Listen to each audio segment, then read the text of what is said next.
السلام ورحمة الله وبركاته.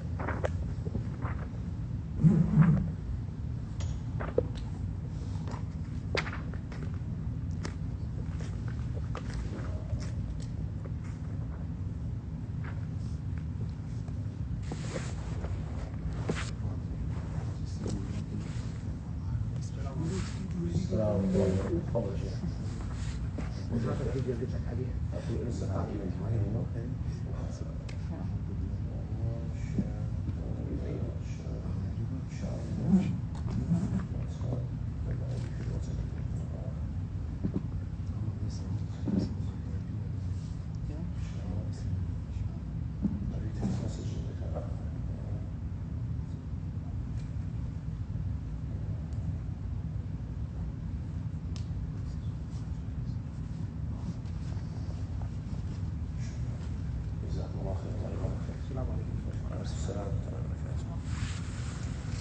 طيب، الحمد لله والصلاة والسلام على رسول الله وعلى آله وصحبه ومن والاه. ما بعد. Inshallah, we'll continue with what we started last week, inshallah, from مدارسة الموطأ لإمام مالك رحمه الله تعالى. From studying the Muwatta of Imam Malik rahimahullah ta'ala. We heard from a couple of people yesterday their memorization. Is there anybody who did not anybody who did not let us hear their memorization from those who memorized, whether in English or in Arabic? حفظ؟ يلا تفضل. وانا حديث. يلا بسم الله. بعدين انت ان شاء الله.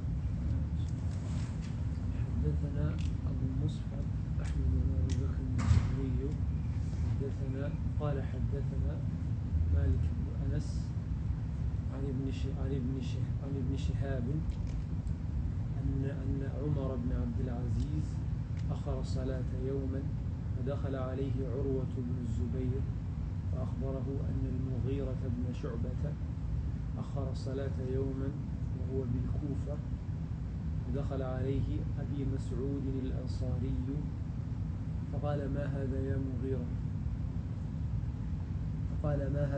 مغيرة أليس قد علمت أن جبريل صلى الله عليه وسلم نزل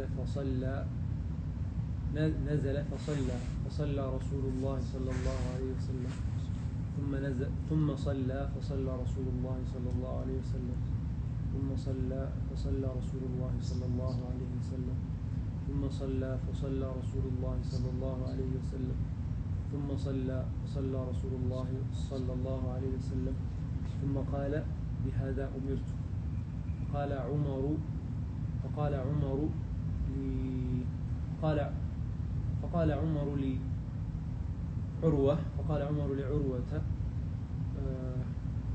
لعروة اعلم ما تحدث يا عروة إن جبريل عليه السلام هو أقام لرسول الله صلى الله عليه وسلم وقت الصلاة. قال عروة كذلك كان بشير بن أبي مسعود يحدث عن أبيه. قال عروة ولقد حدثتني عائشة زوج النبي أن النبي صلى الله عليه وسلم كان يصلي العصر والشمس في حجرتها قبل أن تظهر. ممتاز.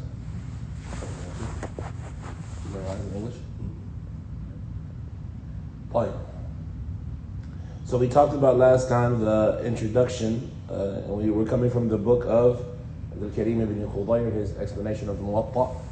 We mentioned the name of Malik. The name of Malik was, anybody remember? Malik ibn, first one, Malik ibn Anas ibn Abi Amir al-Asbahi. When was he born? Medina. When? He was born in Medina, Mumtaz, but when was he born? 93, 94, right? And remember, you can remember it because it's the year Anas died. Either the year Anas died or a year before Anas died, Anas ibn Malik. And we said he died what year?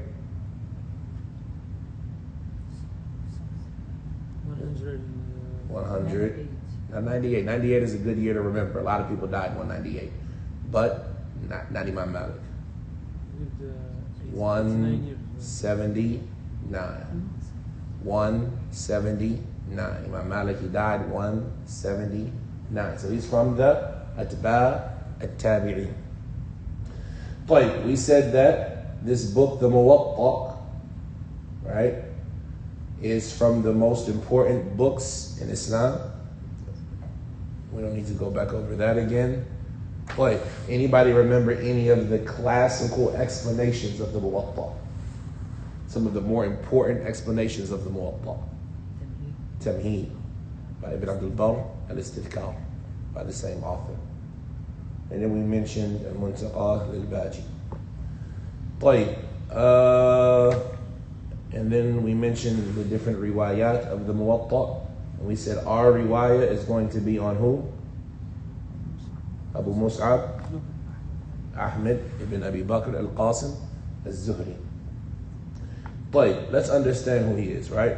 When they talk about the Muwatta'at, they said that there's, a lot of them. There's a lot of different versions of the Muwatta, a lot of different riwayat. Last time I made a mistake. I said Ibn Bukayr died 183. It wasn't Ibn Bukayr. Ibn Bukayr, he died 231, if I'm not mistaken.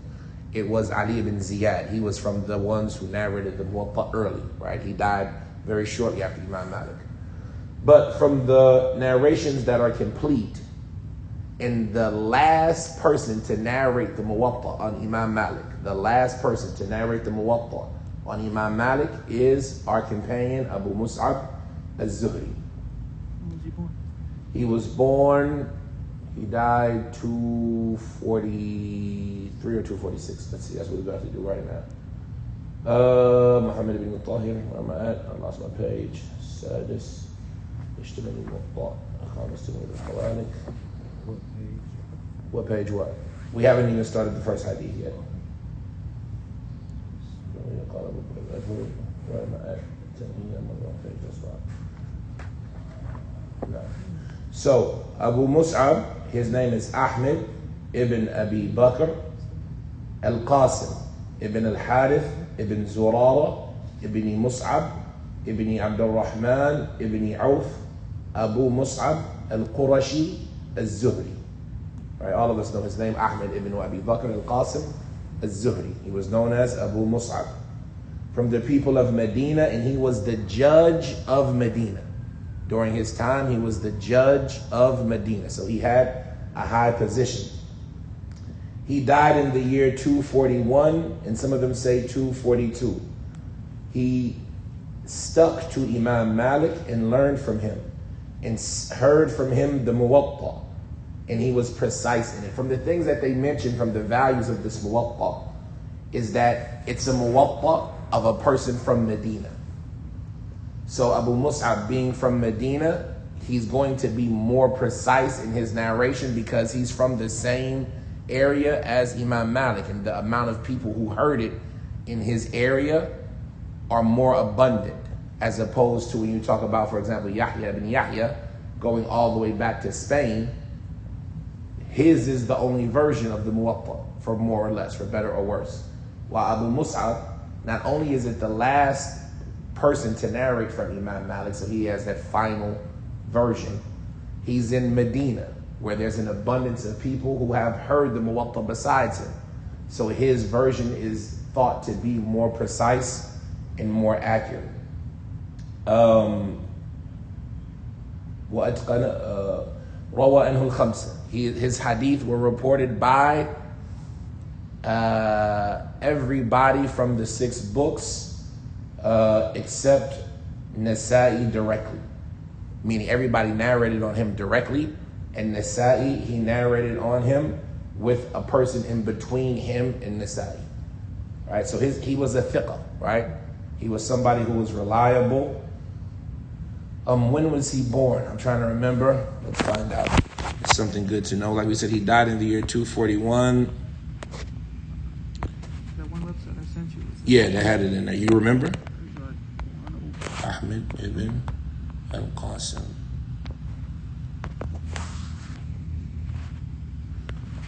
Because I don't remember. And I had everything written down in here, but I don't know, like it seems like I'm so...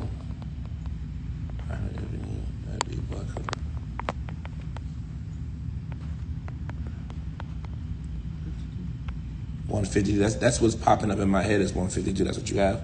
Yeah. 152? Let us know. So he was born in the year 152. That's what was in my mind, but I wasn't sure. And I've been, like you know, your companion is one who his memory isn't that's in Qawli. But so that's who this narration is upon. Abu Mus'ab al-Zuhri, Ahmed ibn Abi Bakr, Qadi al-Medina, who died in the year 241. كانت الموطأ شروح الموطأ. طيب we covered all of that. Or does it Masalik ذكر الشيخ تشكيل له أن يؤمن. Okay.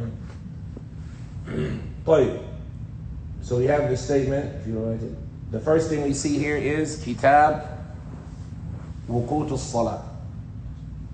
If you notice in our print, I don't know which print, everybody has the same print, right? Dar al-Taqsir. This particular publishing house is one of the better publishing houses when you buy books of hadith, right? This orange color usually means that it's a good print, right? This orange leather color usually means that it's a good print. If you look at Dar al-Taqsir, you see that there's no chapter title. And this is because they differ, right? The different versions of the Muwatta. One of the things that they talk about is, even though the Muwatta is a book like we have a book, most books weren't books like we have a book nowadays, right? The Muwatta of Imam Malik was instead a bunch of different sections, and he would narrate them individually as sections. One of them said that they saw the students of Imam Malik when he came out, 2 of them carrying the Muwatta. They saw 2 of his students carrying the Muwatta. How can you have 2 students carrying the Muwatta? It's just a bunch of random pages, right? And so you have this section, Kitab al-Tahara, Kitab al-Zakat, right? All of these different sections apart from each other. And so for that reason, when others would narrate it after it, sometimes they wouldn't narrate it in order, right? They would narrate this section over that section first. And that's why you find, and sometimes the naming of the section. In the riwayah of Abu Mus'ab, he doesn't have a name in it, in this particular nuskha. And some of them mention Kitab Wuqut, which we have in the Sharh, Kitab Wuqut al-Salat. Some of them mention Kitab Awqat al-Salat.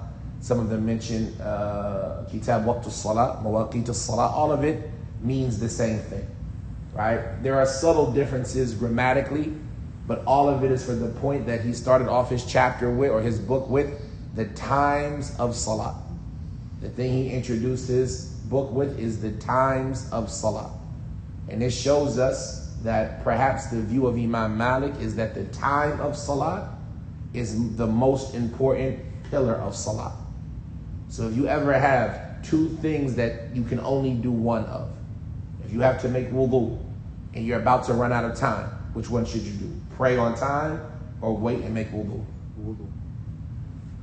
A lot of us say wudu, but Imam Malik, the thing that's apparent from his position is pray on time. Why do we say Imam Malik said his position is pray on time? Because the first thing he told you about is what? Time. The times of Salah. That means to him, that's the most important thing you need to pay attention to. Right? If you look at other books, the first thing they talk about is Kitab al-Tahara, cleaning yourself. That means that to them, if you're about to run out of time, you need to make wudu. What do? Clean yourself. Clean yourself. But here Imam Malik is saying, the first thing you need to pay attention to is the time. And that's when you can only do one, right? It's better to be in a position where you don't have to only do one, but that is the circumstance where you can only do one. I'm confused. Yes. So if you're not in wudu and then you go and pray, then is your prayer valid? So we're talking about a circumstance where you are excused, not when you were lazy. Okay. Like, for example, you woke up for Fajr. And Fajr leaves at 5:50, right? Somewhere in this range. So let's say you woke up at 5:47. If you go make wudu, by the time you're done, what time will it be? Fajr will be out. Fajr will be over. And if you pray right now without wudu, you'll catch your rak'ah, but you won't have wudu. What should you do? Right. According to what is apparent from Imam Malik, you should pray without wudu. If you have time to make tayammum, right? Yes. Make tayammum. That's what I would do. Yeah, but if not, pray. Because praying on time, in this opinion, is more important than praying with wudu. Salah, there's no salah without. That's what the other people say. Yeah. The other opinion says, لا صلاة لا يقبل الله صلاة أحدكم إذا أحدث حتى يتطهر. Right? But we're not talking about when you have time. We're not talking about when you don't have an excuse. Right now, إن الصلاة كان على المؤمنين كتابا موقوتا. Salat was a prescribed time upon the mu'min, right? You have to pray on time, right? You have to pray with wudu, right?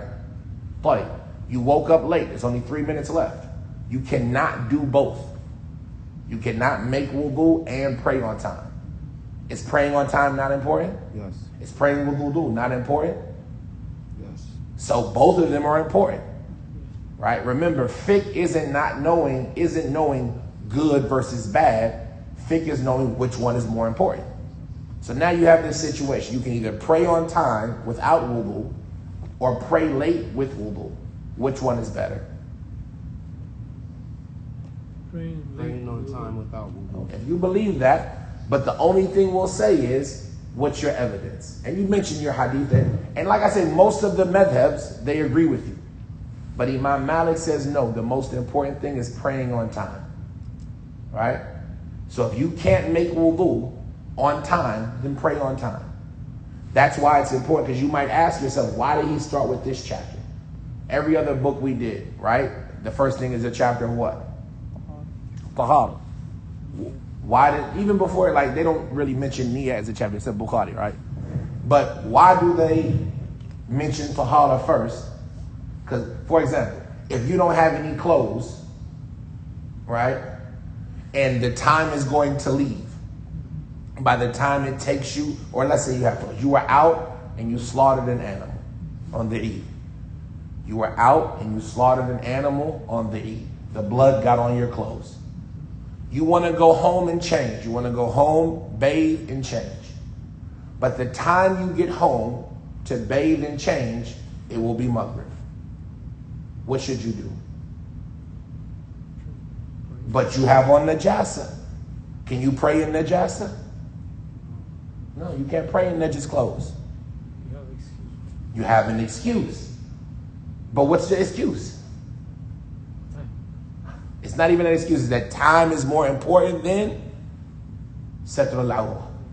So we understand, right? Satr al-Awra is less important than time. Does it mean Satr al-Awra is not important? Covering your private parts, is it not important when you pray? Yes. But which one is more important? The prayer. The prayer is all of it. Which one is more important than the prayer? Praying on time. Praying on time. But if the area you're at work, you're a truck driver, right? That's not a good example. You're at work, or you're in prison, or not in prison. You're in a situation where you can't go somewhere, and the area is najis. The area that you're praying at is najis, right? But if you wait until you get out of that area, the time will leave. What should you do? You should pray, because time is more important than clean area, right? Istiqbal al-Qibla. You only have a couple minutes left. You woke up, you were traveling, you got to the city. It's almost about to be Maghrib. You still haven't prayed Dhuhr and Asr. You got to the city late, but there's nobody around. It's a small town. You were a truck driver, you were pushing, you got there. It's still time to pray Dhuhr and Asr, but you don't know which way the Qibla is. Should you go around and look for somebody? Because looking for the Qibla is necessary. If you can find out where the Qibla is, you have to ask. You can't just go somewhere and guess if there's the ability for you to find out. When you get to that town, should you go look for the next gas station? If you drive to the next truck stop in that town or a gas station in that town, the time will leave. You'll be late. Should you pray by guessing which way the Qibla is, or delay the Salat till you get to find out which way the Qibla is? Guess? And pray because time is play. If you don't have wudu and there's only enough time to make wudu or pray without wudu, which one do you do? This is where that disagreement comes in. A lot of scholars say, no, you make wudu first, pray later. But the opinion of Imam Malik, what is apparent here is you pray. Pray on time. Praying on time is the most important thing. And then after that, wudu. And then after that, and then after that. Is that clear? Now, are we saying he's right or wrong? These classes are never about what's right or wrong. Right or wrong is based on either asking a scholar, if you don't know, or doing your research to figure out what you think is more accurate. But for right now, we just want to understand, why did Imam Malik start with this chapter? Because in his view, time is more important. Right? Is that the evidence he's using at first? What? No. This is like a behind the scenes, like understanding why he started with this chapter. Right? It's not even that he has directly said this. This is just what a lot of scholars infer from Imam Malik, because he's different in this. Right? Ibn Taymiyyah talks about it, and some of them attribute it to Imam Malik directly, but it's just, seems the obvious reason why he did it. You see what I'm saying? Because why not start with Tahara? Yeah. So he said fiqh is this, but not that. Meaning, a lot of people think to know the religion is to know good versus bad. Yes. All right. Children know good versus bad, right? Real fiqh is understanding, if you have two goods, which one is better? And if you have two bads, which one is least? Because that's when you're going to really test your understanding, right? And so this is an example of that. He says, حدثنا Abu Mus'ab Ahmed ibn Abi Bakr al-Zuhri. And we've already talked about him. He died in the year 241, from the last people to hear the Muwatta from Imam Malik. And his Muwatta is one of the more authentic Muwatta'at. It's one of the more authentic ones, for the reasons that we mentioned. He was reliable in himself from the people of the 6 books. He was from Medina, so his Muwatta is heard and listened to by other people in that area who also had Muwatta. Also, he's from the last people to hear, the last person to hear the Muwatta and narrate it. And so therefore you have that final version. His version might be the version that is the better version. As opposed to Yahya bin Yahya Laythi, his version became very prominent for several factors. One, him being from Spain, and Spain being a Maliki stronghold, meaning that's where that madhab was very prominent. They serviced his version of the Muwatta a lot, because that was their madhab, and this was the book of their madhab. And so they made sure to narrate it and keep it, preserved well. And so the manuscripts and the versions of it are abundant. There's multiple versions of Yahya bin Yahya's Muwatta, because you had his son Ubaydullah, you had Ibn Waddah and others who would narrate it. What does Muwatta mean? Muwatta, we said last time, linguistically, it means that which is mawtu'a, yani that which has been simplified. Right? This book is a simple book for you to understand your religion, to make it easy on the people. Like Abu Mansur said to Malik, make it easy for the people. So that's one of the reasons why Yahya bin Yahya al-Laythi's book became prominent. But there are some criticisms about his riwayah, that he made some mistakes, and there's a portion of it that he didn't hear from Imam Malik. But you find from his students those who fix those mistakes, and the stuff that he didn't hear, it's still connected. It just has a descendant or a lower chain. He says, "Qala haddathana Malik." Right here, this shows kind of, I don't know if you guys remember, we talked about the difference between haddathana and akhbarana. You guys know that we talked about before the difference between haddathana and akhbarana. Do me a favor, straighten them out. They're not facing the Qibla. The Qibla should be straight, they're facing. So, he says, حدثنا مالك ابن أنس رحمه الله تعالى عن ابن شهاب الزهري. عن, this is what they call in hadith mu'an'an. right? When a person says about somebody. Let me tell you about Abu Muawiyah. He was born in St. Louis and he moved to Kuwait, right? That information, did I hear it from Abu Muawiyah or not? Yes. It's a phrase that could be either way. I could say Muhammad said he was from Kandahar. Right, Salah? No. Where? Huh? Bengal. Huh? Jalalabad. Okay, yes, that's the one. Right? So, that statement, did I hear it from him? Yes. Could be. I didn't say I heard it from him. I said he said. You see what I'm saying? Oh, yeah. Maybe somebody else told me. So when I say, let me tell you about someone, or somebody said, there are different circumstances. That person that I'm referring to is one of my teachers. If that person is one of my teachers, and when we say teachers in hadith, we don't mean you're older or younger, better or worse. We just mean that I narrate something from you, right? So if that person is one of my teachers and I tell you about him, or I tell you he says, or I tell you that he did, and he is one of my teachers, I am either somebody who does tadlis. This is an important Arabic word. Either I am somebody who does tadlis, or I am not somebody that does tadlis.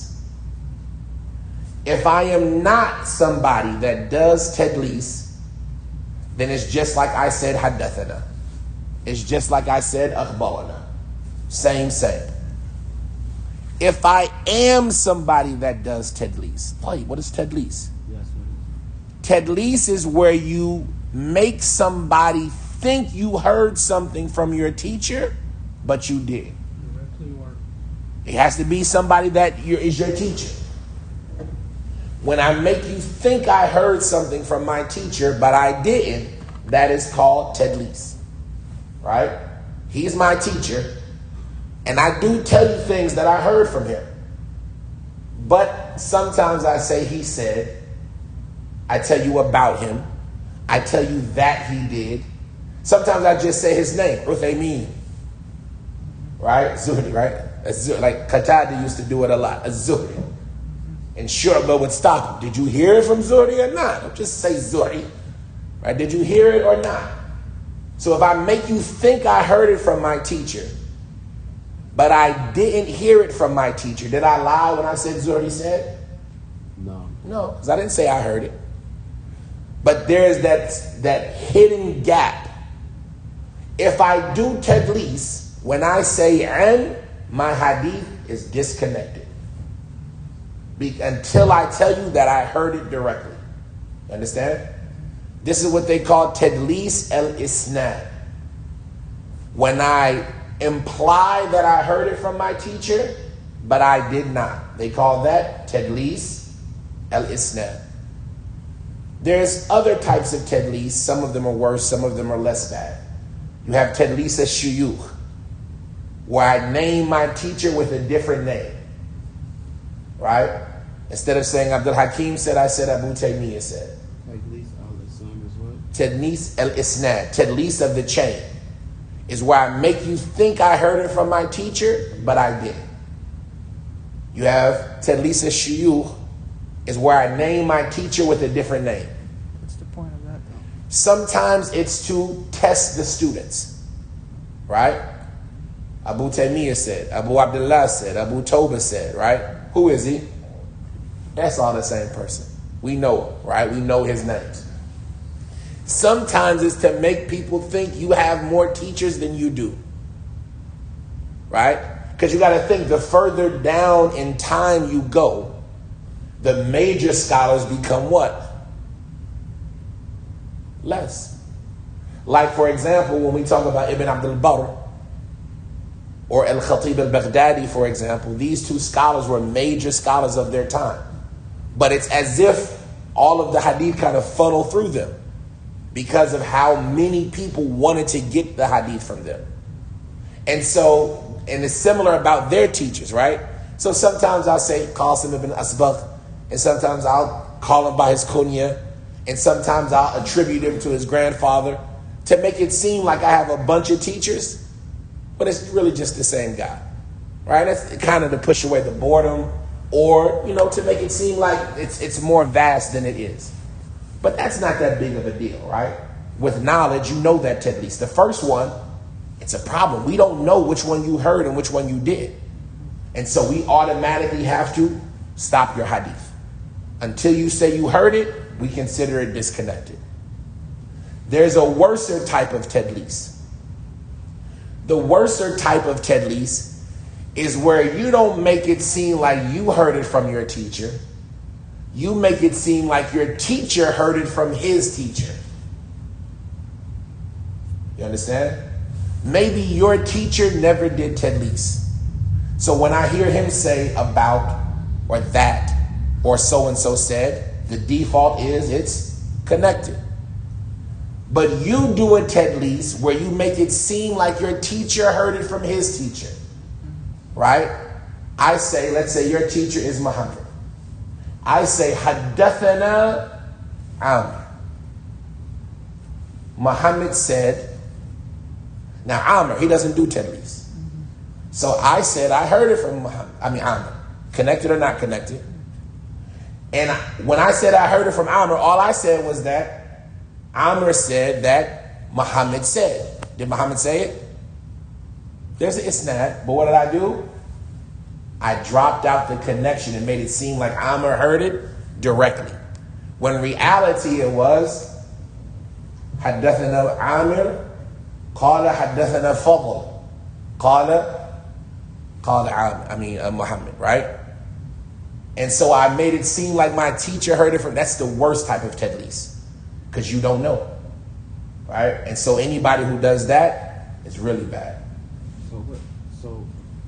So here in this hadith, Imam Malik, he said about Ibn Shihab. He told us about Ibn Shihab. Ibn Shihab is one of his teachers. Ibn Shihab is Muslim, Ibn Ubaidullah, Ibn Abdullah, Ibn Shihab az-Zuhri, who died in the year 125. When you say az-Zuhri, this is who you're talking about. Right? Not Abu Mus'ab, right? Yes, this riwayah is riwayah Abu Mus'ab al-Zuhri. And Bani Zahra is a tribe. It's a famous tribe. There's a lot of people from them. Quraysh, right? But when somebody says Zuhri, who are they talking about? Ibn Shihab, Muslim, and you gotta look, you gotta kind of remember, because when you go to look up people, if you go look up Muslim Ibn Shihab, you'll never find him. Right? It's Muslim, Ibn Ubaidullah, Ibn Abdullah, Ibn Shihab az-Zuhri. Just like Ahmed ibn Hanbal. Is his name Ahmed ibn Hanbal? He's Ahmed ibn Muhammad ibn Hanbal. Right? That sometimes you have to know that people are attributed to their grandfathers or great-grandfathers. So Ibn Shihab az-Zuhri, Malik is from his students. Not only from his students, from his biggest students. And Ibn Shihab is from the biggest scholars. He is the one that Umar ibn Abdul Aziz delegated to start writing hadith down. Right? Before that, they didn't used to write hadith like that. Ibn Shihab was one of the first people to actually start writing hadith down in a book. Right? He has one of the first dawaween, and he is, without competition, probably the highest person in his generation. He is from the young tabi'een. Right? The young tabi'in. He met Anas and things like that, but he didn't meet the older Sahaba. So that's when we say his generation, we're talking about that group of young tabi'in, not the older tabi'in. First group tabi'in? The last group of tabi'in, right? Because he's at the bottom, right? Ibn Shihab, right? The first group would be people that were alive when the Prophet was alive, but didn't meet him, sallallahu alaihi wasallam. And then you have a middle group where you start talking about like Hasan al-Basri and stuff like that. And then you have a bottom group, which is like az-Zuhri. Then you have a group under that are in between tabi'in, atba' tabi'in. And then you have Imam Malik's level, right? where they're older atba' tabi'in. So Imam Malik was from Zuhri's students. Did he say he heard it from Zuhri? No. He did not say he heard it from Zuhri. So what is important here? Either Imam Malik does tadlis and this hadith is weak already, or he does not do tadlis. And Imam Malik didn't do tadlis. No, he doesn't do tadlis. Right? So we know here when he says about az-Zuhri, it's connected. Right? When he says about az-Zuhri, it's connected. Why do you translate it as about? How else would you translate it? From. It's not from. Min is from. I'm telling you about az-Zuhri. You see what I'm saying? That's why, and the word an in Arabic, it's al-Mujawaza. It's to go from somewhere to somewhere else. Right? To like transcend. So I'm getting you from Malik to Ibn Abdul Aziz. How do you get from Malik to Ibn Abdul Aziz? How do you get from Malik to Ibn Abdul Aziz? Ibn Shihab. So it's like I'm traveling on Ibn Shihab to get to him. Right? So that's why I don't translate it as from. I translated Malik told us about Ibn Shihab, who said that. Sometimes you might translate it on the authority of, right? Malik on the authority of Ibn Shihab. I.e. Ibn Shihab gave him the permission to say this. What did Ibn Shihab give him the permission to say? Ibn Shihab, and who was he? Muslim, Ibn Ubaidullah, Ibn Abdullah, Ibn Shihab az-Zuhri. He died in the year 125. And if I'm not mistaken, I had all this written down. Now I can't find any of my notes for some reason. It's like, why? Or did I put it in the show? And that is why. Because I put it in the show. He said, az-Zuhri. Okay, yeah, that's why I put everything in the show itself. So, az-Zuhri. What did I want to talk about az-Zuhri? No, Muhammad ibn Muslim. I forgot, yeah, that's what. His name is Muhammad ibn Muslim, ibn Ubaidillah, ibn Abdullah, ibn Shihab az-Zuhri. He died in the year 124, 123, some say 125, and he was born around 51, 2, some say 58. But, quick thing. When you get all of these varying statements, I'm going to move your phone. When you get all of these varying statements, right? And you're a student, you got to choose one, and you're not in a position to know who is more right and who is more wrong. What do? You understand the question? You're memorizing hadith, you're memorizing biographies. If you need a pen. You're in hadith, you're memorizing biographies, you're memorizing people. And this person was either born here, here, or here. First of all, why do they disagree about when the person was born? Because they didn't have the exact date. Exactly. When he was born, he was a nobody. Yeah. Right? It's not like we know this is going to be a Zuhri. We need to write this down. Right? He was just somebody's child. Right? As you all, I'm sure Amr can attest to this, being the only other parent. You got any children? Yeah. How many times does somebody ask you, when's your kid's birthday? I don't know. When was they born? I think Ramadan? I have to ask them. Right? You ask them if they know. My dad told me, or maybe their mom's pay. And we have birth certificates. Right? So imagine a time when there were no birth certificates, there were none of these things, and you had to just know when somebody was born. So this is why there is often discrepancy, especially with birth dates, as opposed to death dates. Why are death dates often more obvious and known? Because by this time he was famous. By this time you remember where you were when Uthaymin died. Right? For us in Argentina. I remember where I was when I got the news that Uthaymin died. Right? So you remember, but even with that, dang, what year was it? Was it 1421? Was it 1420? Right? I remember I was in school, so it had to be around September or something, but I didn't know the Hijri date, right? But I remember it was 1421. Or no, it was 1420, because Ben Baz died the year before, and Albani, right? You start putting those things together. And so that's how they have discrepancies. Because somebody remembers it this way, somebody remembered it that way.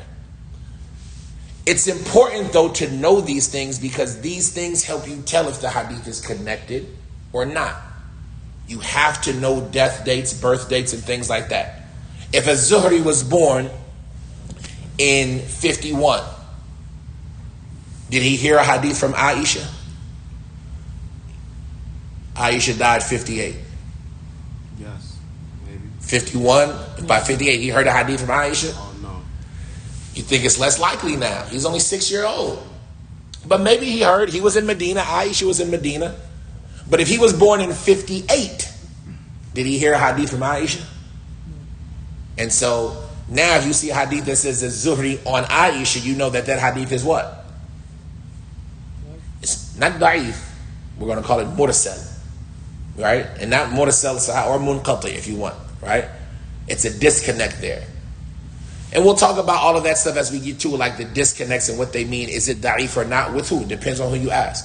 So when you have these different dates, you have to choose one as a student, right? For you, for right now, you have to choose one. Unless you're going to be cold and remember all of them, right?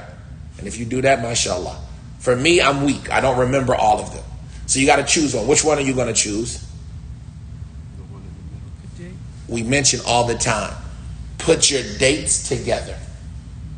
How do I remember when Malik was born? Anas died. Some people say 93, some people say 94. I'm just going to pick the same year, 94, right? That way I'm always in that proximity of remembering. And then when I get to the position of actually verifying and checking, I can go and determine who's more right and who's more wrong. I have 4 opinions about when Zuhri was born. 51, 52, 53, 58. Which one? Which one are you going to take? 58. I'm going to take 58. Why? Aisha died 58. I can remember that. You see what I'm saying? And now I'm in place. And then when I go back and review, I can determine which one might have been righter or wronger. And there's a way to do that. But just to have a date in my head to kind of know where he's at, I know he died 124, right? And there's going to be somebody else important born in 124. And I'm going to put them together. You see what I'm saying? And like this. So, for us, or for me, for all intents and purposes, Zuhri died when? 58. That's the same year Aisha and Abu Hurairah died. Abu Hurairah died after Aisha because he prayed salat on her and then he died. Zuhri was a tabi'i, but he was from the young tabi'i, sigar tabi'i, right? What did I miss? ذكر الراوي في كتابي قال معروف لا يدل على عدم تأليف المؤلف. Here we skipped it, so we'll skip it. There's something we skipped, but we'll skip it. I'm trying to think. Was there anything else that I needed? Okay, this is where my information on Zuhri. Okay, play. So he says that Malik tells us about Zuhri that. What did Zuhri say? Zuhri says that Umar ibn Abdul Aziz delayed salat one day. Anna, here, that. Umar ibn Abdul Aziz delayed salat one day. Does Zuhri say he heard it? So we're back to this now. Did Zuhri meet Umar ibn Abdul Aziz? Huh? Yes, he was from his students. Right? Umar ibn Abdul Aziz was from the teachers of Az-Zuhri. Umar ibn Abdul Aziz, right, was from the middle level of the tabi'in. The middle level of the tabi'in.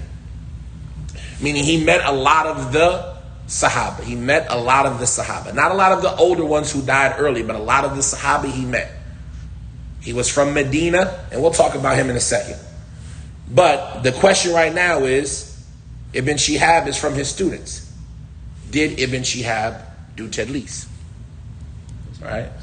Why would they do tadlis? Why would you use this? Why would you do tadlis? A couple reasons. For clout? What? A couple reasons. You could word it maybe as clout, right? When you're getting hadith, you want people to do what? To come for you. To come and get your hadith. That's why one of the things they used to do in hadith would try to narrate strange hadith. I'm the only one with it. That means all of you guys got to come get it from me, right? One of the things they would do is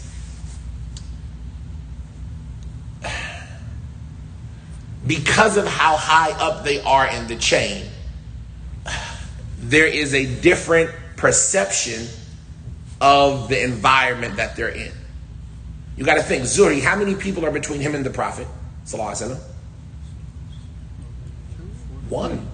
He's a tabi'i. The only person he can get to the Prophet through one person. That means his grandparents were what? Sahaba, right? He's in that stage where, where is he from? Medina. That means everybody who's older than him in Medina probably did what?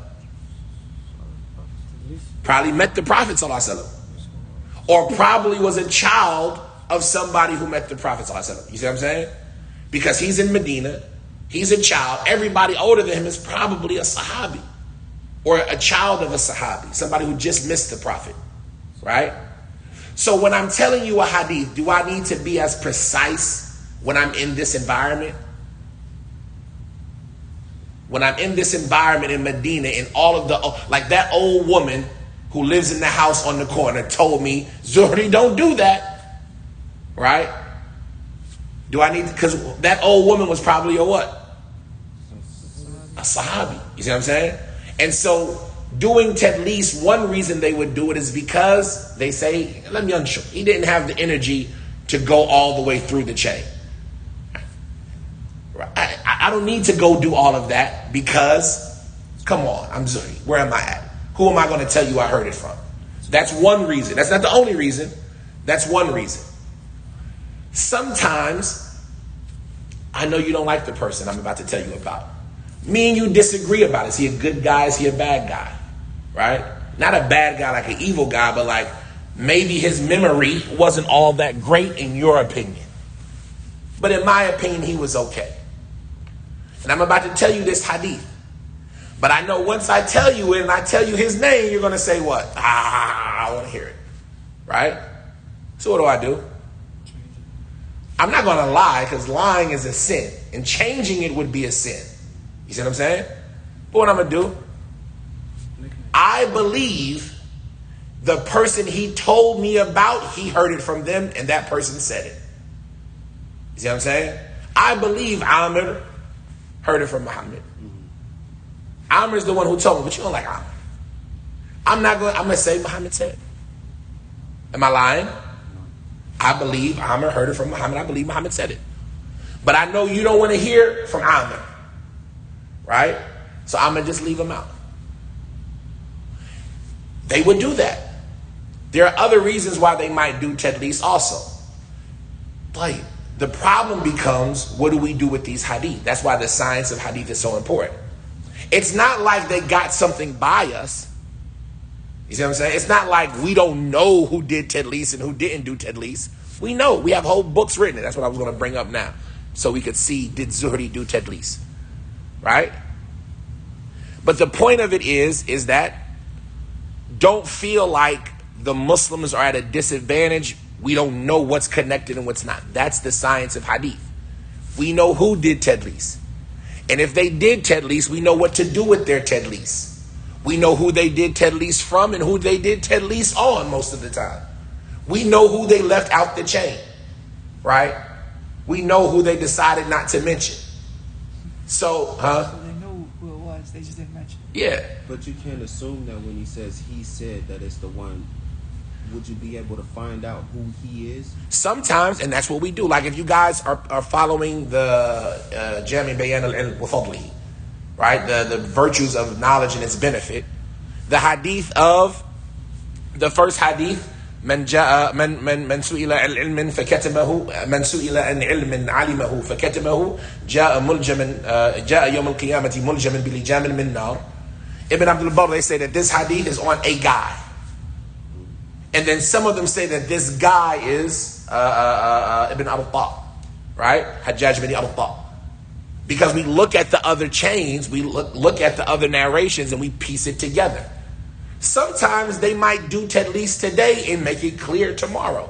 That's what we talked about when we said they didn't have the energy, right? Do I got the energy to mention my whole chain to you today? You came and you asked, like, think about when you're talking to your kid. Because a lot of times we look at this as if everything was a circle of hadith and like a big class. No, it could have been on the run. It could have been on the run. Hey, Sheikh, where do I put my hands on the salat? The Prophet said, put your right hand over your left in the salat. That person is going to tell that Zuhri told me the Prophet said, put your right hand over your left hand in the salat. And now you can go and look where it came from after that. You see what I'm saying? But hundreds of years later, what do we see that as? We see that as a hadith mursal, because Zuhri didn't mention the chain right there. Right? But if we go somewhere else, we'll see, okay, this is the chain for that hadith. And that's the sign. That's what makes our religion so amazing and so, like, what we do in hadith, so important. And that's why the ways that they communicate, how they got the information, who their teachers were, birth dates, death dates, that's why all of that is so important. Huh? We don't take it from this person because this person was considered a liar. Exactly. It's like, damn. So, and not even just considered a lie. We don't know who the person was. Some strange guy comes in. I'm sorry, I can't take your information. You could be righteous 100%, but I don't know you. Yeah. And all of these things, this is the signs of it. Sometimes, like, we'll talk about all of that. So anyway, Zuhri, in this narration, he doesn't, in this version of the narration, he doesn't mention that he hears it directly. And so we would have to look and see, does Zuhri do tadlis or not? Or does he do irsal, which a lot of times he might do, right? And we'll talk about that later. Irsal is when it's something different. But the good news is, don't worry about it. Because this version of the hadith is not the only version. And there are tons of other versions where Zuhri affirms that he was there when this happened. He was there when this happened. So now that we know that he says that Umar ibn Abdul Aziz delayed the salat one day, we know he was there when that happened. They say that Umar ibn Abdul Aziz was on the minbar one day just sitting down, and Zuhri was at the door, and Urwa walked in and said, what you doing? So did Zuhri see it? Was he there? Is it connected? So it doesn't even matter if he did tadlis or irsal, because when we look at the other versions, we see that it's connected. So this is why we talk about studying those other versions. And those other versions are, Ibn Abdul Barr, he mentions them in Tamheed. Right? He mentions them where you can find those other versions in a Tamheed. So he tells us that Umar ibn Abdul Aziz. Umar ibn Abdul Aziz. Who was he? Umar ibn Abdul Aziz ibn Marwan ibn al-Hakam al-Amawi. Umar ibn Abdul Aziz ibn al-Hakam ibn Marwan ibn al-Hakam al-Umawi. Oh, al-Amawi. I think it's al-Umawi. Bani Umayyah, yeah, al-Umawi. Umar ibn Abdul Aziz ibn Marwan ibn al-Hakam al-Umawi. Bani Umayyah is a famous tribe from Quraysh. So Umar ibn Abdul Aziz was from what tribe overall? Quraysh. He meets the Prophet's lineage in Abdi Manaf. Right? He meets up with the Prophet ﷺ in Abdi Manaf. Al-Umawi. Al-Umawi, right? He was from the tribe Bani Umayyah. Bani Umayyah was that first dynasty in Islam. Right? After the Khilafah al-Rashida, you had the Khilafah of Muawiyah. Muawiyah was from Bani Umayyah. Right? Abu Sufyan was from Bani Umayyah. Right? Uthman was from Bani Umayyah. Right? But Uthman is part of the Khilafah al-Rashida. After Ali died, radiallahu ta'ala anhu, you have Muawiyah. This is the first rule of Bani Umayyah. Muawiyah, then his son Yazid, and then his son Muawiyah, and then it stops. Then there's disagreement. Abdullah bin Zubair becomes the Khalifa, but Marwan ibn al-Hakam, who used to be the governor of Medina before Umar ibn Abdul Aziz, right? He used to be the governor of Medina. He takes authority in Sham, right, where Muawiyah was. He takes authority there. There happens a conflict between Marwan and Abdullah bin Zubair. Marwan wins. This is the second kingdom or dynasty of Bani Umayyah. And most of the time, this is the one that the people are referring to. Right? Not most of them, because Muawiyah's kingdom as well. And that kingdom lasts all the way up until about 132 Hijrah, until Bani Abbas takes over. There happens a conflict between Bani Umayyah and Bani Abbas. Bani Abbas wins, and that becomes the Abbasid dynasty. It starts in 132. And that continues either in reality or in name all the way up until the Ottoman Empire. In 14, when did they take it from completely? No, it might have been in the 1100s, if I'm not mistaken, when the Ottoman Empire, because they conquered Constantinople in 1452.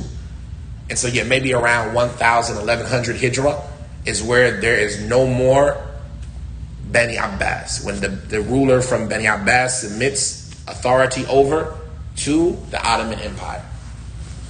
So, Umar ibn Abdul Aziz, he was Umar ibn Abdul Aziz, the son of that Marwan that we mentioned. So Marwan had sons. His major son is named Abdul Malik. Abdul Malik, you got to know this name. He is the one who the Khulafa of Bani Umayyah go through. They were all his sons and grandsons, except Umar ibn Abdul Aziz. That's the one exception. Umar ibn Abdul Aziz was his nephew. Abdul Aziz and Abdul Malik were brothers. Abdul Malik became the Khalifa after Marwan, and then he had 4 major sons. All of them became the Khalifa. But in the middle of that was Umar ibn Abdul Aziz, right?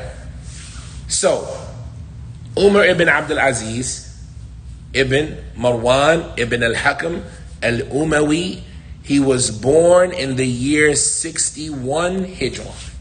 He was born in the year 61 Hijrah. Right? So you see, he's from that middle group of Tabi'in. Did he get to meet Abu Bakr? No, Abu Bakr died 13. Right? Did he get to meet Ibn Mas'ud? Ibn Mas'ud died 32. You see what I'm saying? Knowing these dates, you can know, okay, he missed this group of Sahaba. He didn't catch these guys. But he caught people like Ibn Umar. You see what I'm saying? He would have caught, Ibn Umar might be pushing it actually. But he would have caught a lot of the younger Sahaba, right? And so this is what makes him a tabi, because he was born in 62. And he died in the year, what he does, Wahid was 16. He died in the year 104. He died in the year 104. He died in the year 104. He became the Khalifa in year 99.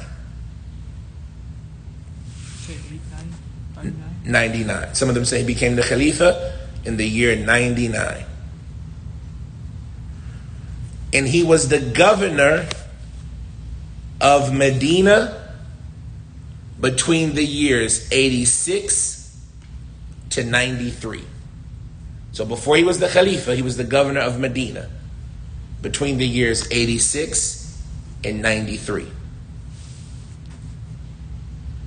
That's some of the information about Umar ibn Abdul Aziz, or Ibn Abdul Aziz. Umar ibn Abdul Aziz was a famous tabi'i. Obviously, there are books written just about his biography. There are books written just about his biography. But this event that occurred when he was the governor of Medina. This event that occurred when he was the governor of Medina. So we know that this happened somewhere between the year 86 and 93. You see how when we know these biographies, we get important little bits of information, right? How old was he when this occurred? What's the youngest he could have been? 61 to 87. He would have been what? 26. The youngest he could have been is 26 or 86, 25. Right? The youngest he could have been is 25. He's a young man. This might be his first, right? He went to battle before this. He did jihad with his father, and he was put in charge of armies before that. He was one of those who participated in Egypt and things like that, the opening of Egypt. But this might be his first governmental position, right? The first time he's in charge of a city. You got to think about those type of things, right? Why do you have to think about that? Because what did he do? He delayed Salat. Was he, Umar ibn Abdul Aziz, the fifth Khalifatul Rashid at this time, like they like to say? Was he that major scholar of Islam at this point in time? He's still a young man. So this is the child of No, this is not the child of Umar. He is one of the descendants of Umar on his mother's side. But his father was named what? Abdul Aziz ibn Marwan ibn al-Hakam from Bani Umayyah.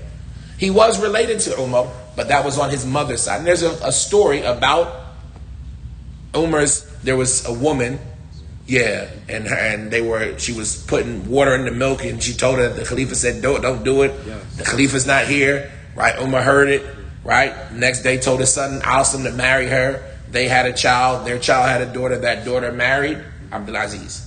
And then that was he was the Khalifa, or that was the... And that was the one that Umar kind of had that farasa, Ashaj Bani Umayyah, right? The scarred face of Bani Umayyah. He said, there's going to be a scarred faced person from my descendants who's going to be the Khalifa, right? And that was Umar ibn Abdul Aziz. So the point is that Umar ibn Abdul Aziz is young at this time, right? 25 to 31 maybe, right? A young man.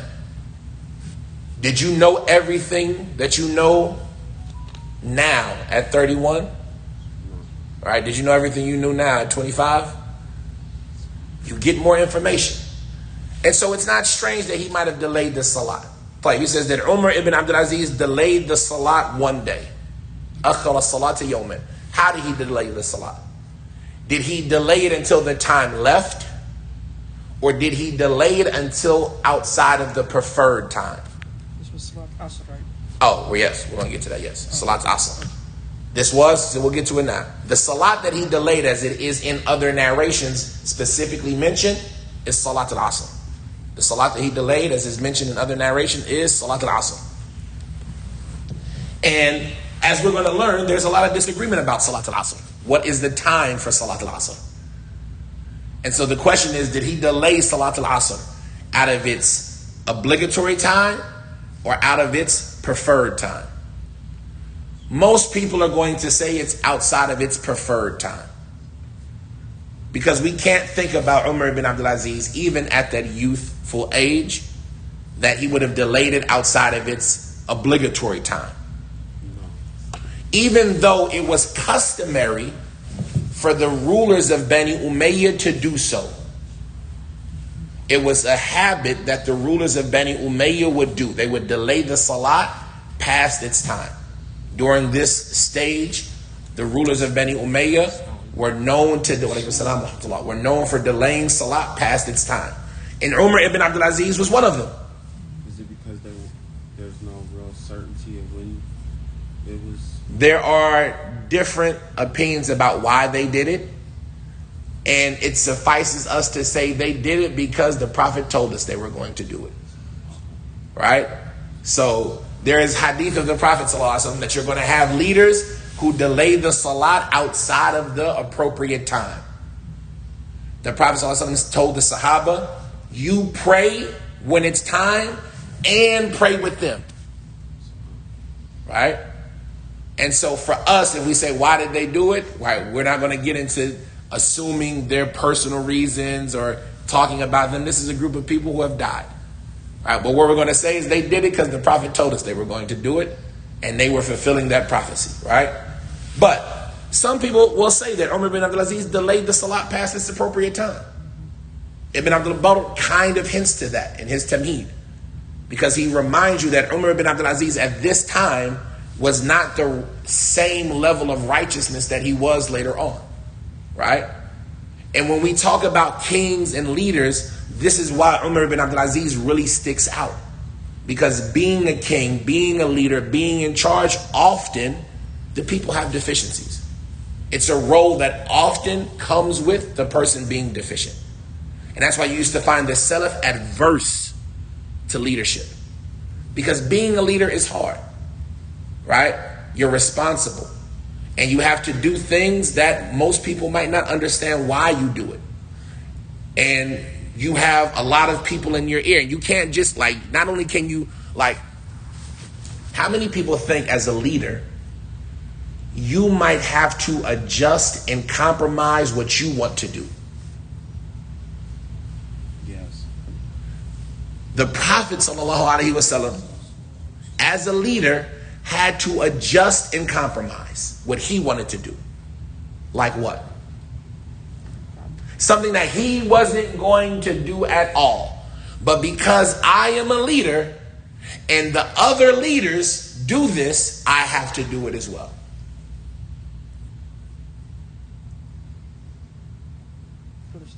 Put a stamp on it. The Prophet ﷺ, when he's sending these letters out, Prophet don't have no ring, had no stamp, just send the letter out. Yalla, bismillah. Min Muhammad, Rasulullah.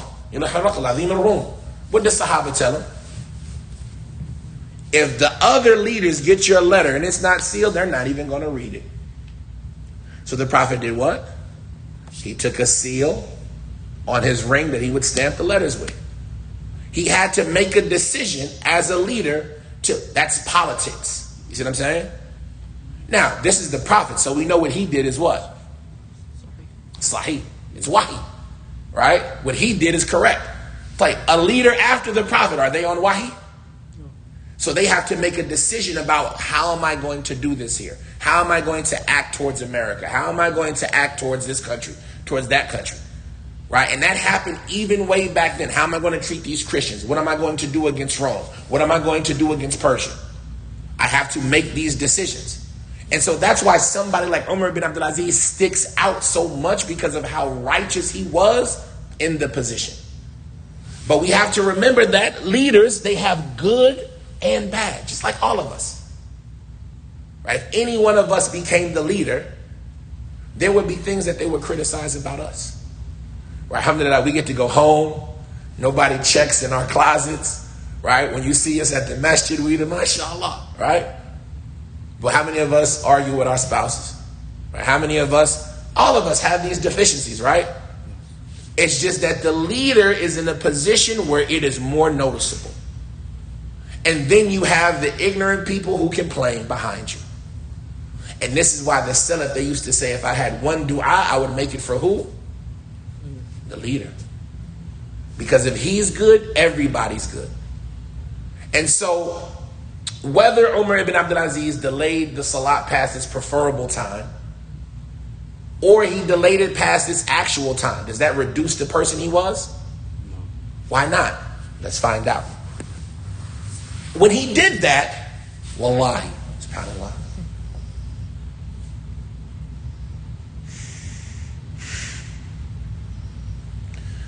kuntum khayru ummatin ukhrijat linnas.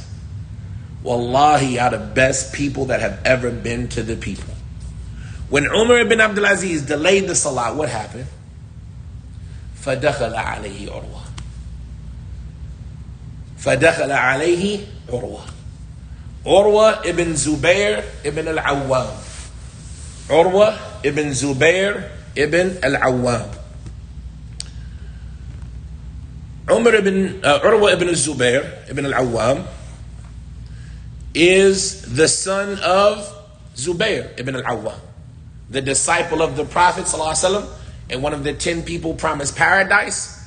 He is also the brother of Abdullah ibn Zubair ibn al-Awwam, the Khalifa of the Muslims, the first child born in Medina, the one who drunk the blood of the Prophet ﷺ, they talk about, right? So Urwa ibn Zubair, he was born in the year 23 Hijri. He was born in the year 23 Hijri. So we see he's going to catch a lot of the older Sahaba. Right? He's going to catch a lot of the older Sahaba. And he died in the year 94. And underline or circle this date. They call this year the year of the fuqaha. The year of the scholars. Why do they call it the year of the scholars? Because so many scholars died that year. right? It was the year a lot of the scholars died. And like we said, when you know one, you start tying them together in your head. Who died 94? Urwa. Who else died that year? Sa'id ibn al-Musayyib. Sa'id ibn al-Musayyib. Zayn al-Abidin, Ali ibn al-Husayn ibn Ali ibn Abi Talib. He also died that year. And likewise, Sa'id ibn Jubair. These are three of the major scholars of that time, in addition to Urwa. Urwa, all four of these scholars and others, some of them disagree about, died in this year. They called it the year of the fuqaha. So if you're reading a book of biographies or a book of history, and they say it happened in the year of the scholars, they're talking about 94. This is an important tool in biographies and research and history, because a lot of times they won't tell you when an event happened. They'll just tell you what event was during that time for you to figure it out. So for example, we're going to see that Bashir ibn Abi Mas'ud, he died the year of Harwa. What year was Harwa? They won't tell you. They'll just say he died the year of Harwa, because you're supposed to know, right? That's a famous event. Sometimes they'll mention people like you know them. They'll say that Musa ibn Uqba, Muslim ibn Uqba did this. And you're like, who is Muslim ibn Uqba? You just telling me like I'm supposed to know, because you're supposed to know him, right? This was a big person and something happened with him. So when they just throw names out there in people's biographies, the places you want to look when you don't know somebody, Muslim ibn Uqba, you won't find him in hadith because he wasn't a scholar. So when you're looking to figure out who he was, you got to know, okay, is he a governor of a certain place? You see what I'm saying? Was he a ruler? Was he a governor or a leader of an army that these Sahaba are answering to him, or these Tabi'een are answering to him? You see what I'm saying? So, Urwa ibn Zubair, he was born in the year 24. He died in the year 94. And he was one of 23. And he died in the year 94. He was one of the fuqaha as-sab'a. And if you want, you can call them the fuqaha al-ashara. Alright? Why do we say ashara? Because there are three of them that different scholars include and exclude. But altogether they were 10. And all 10 of them, and this is why we talk about Umar ibn Abdul Aziz, he brought him into his court. As the governor of Medina, Umar bin Abdul Aziz brought all of these 10 scholars into this court to teach him and educate him. You see what I'm saying? And this is what we talk about. The leader, does he have to be the most knowledgeable person? No. But a good leader brings the people around him who can make him better. And so when we talk about what made Umar so unique, right? When you read Umar's biography, you'll read stuff about when he was younger, how he wasn't, like he did this or he did that, right? But when it came time to be in charge, no. This is not a game anymore. I'm not just me that I need to be, I can do what I want kind of free. I'm responsible for the Muslims. He brought these tabi'een into his court to be his advisors, right? And these 10 fuqaha were known partially as the fuqaha as-sab'a, and some other people call them the fuqaha al-ashara. So there's 7 and 10? It's 10 altogether. 6 that are definitely from the fuqaha as-sab'a. He's one of them that are definitely. Yes, he's one of the one. Urwa ibn Zubair is one of the ones that is definitely. And then there's 3 others, and then there's another one that's not considered to be from the fuqaha as-sab'a. But there was 10 major scholars that Umar ibn Abdul Aziz brought them into his court.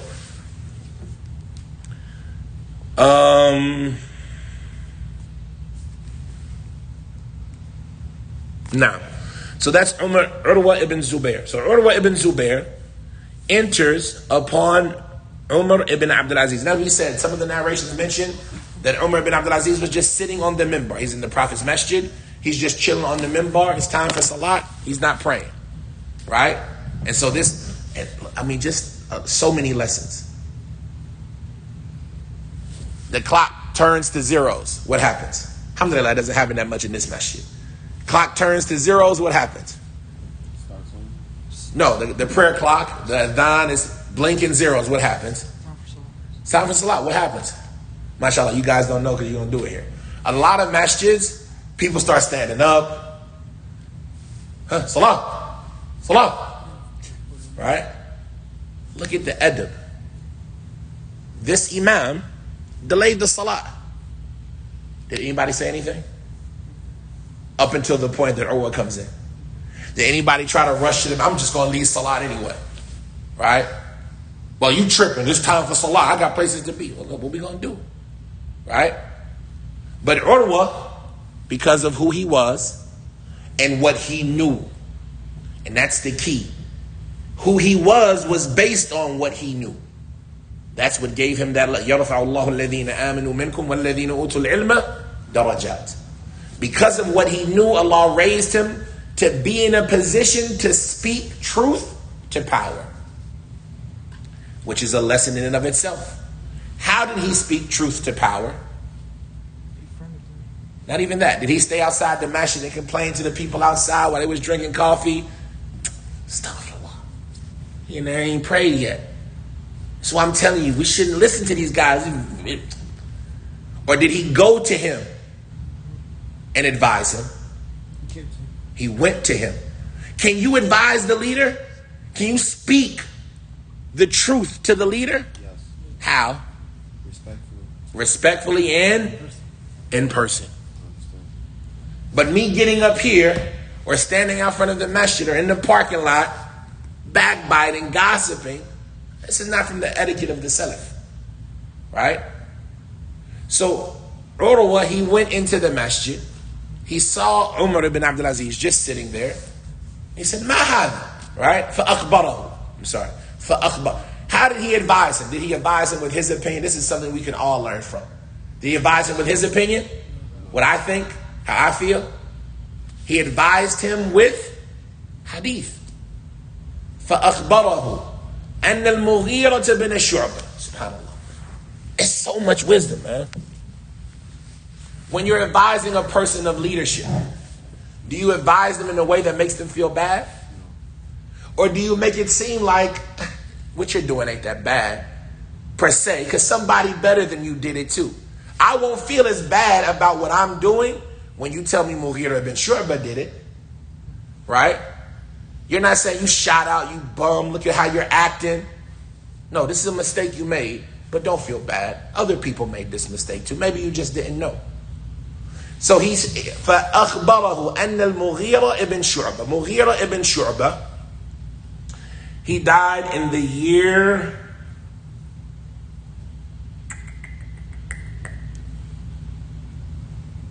I want to say 63, but we'll see. I want to say 62, 63. Mughira ibn Shu'bah was I'm trying to remember everything I need to remember about him now. Mughira ibn Shu'bah, he accepted Islam during the year of al-Khandaq. He accepted Islam during the year of al-Khandaq, right? The Battle of the Trench. The Battle of the Trench was what year? Ahzab. وَكَانَ فِي الْخَامِسِ تِسْمَعْ وَثِقِي الْإِفْكِ. No, before that. Al-Ahzab was year 4, if I'm not mistaken, correct? Year 4 or 5. I think it's 5. Khandaq, the year of the trench, the Battle of Ahzab was year 5, if I'm not mistaken. وَكَانَ فِي الْخَامِسِ تِسْمَعْ وَثِقِي الْإِفْكُ فِي غَزْوِ بَنِ الْمُسْطَلِقِ وَدَوْمَةِ الْجَنْدَلِ قِيلَ وَحَصَلْ عَقْبَةُ الرِّيحَانَةُ بَعْدُ وَاطَّصَلْ وَعَقْدُ مَيْمُونَةُ فِي الْخَامِسَةِ ثُمَّ بَنُوا الْإِحْيَانِ بَعْدَ السَّادِسَةِ. So year 4. It would have been year 4 maybe. The point is he accepted Islam year 4. Year 4 or 5. The year that the Battle of Ahzab happened. And his first battle that he participated, or the first big event that he participated in, was al-Hudaybiyah. Al-Hudaybiyah. Why is this relevant? When they talk about the levels of the Sahaba, who are the best? Abu Bakr, Umar, Uthman, Ali. Then who?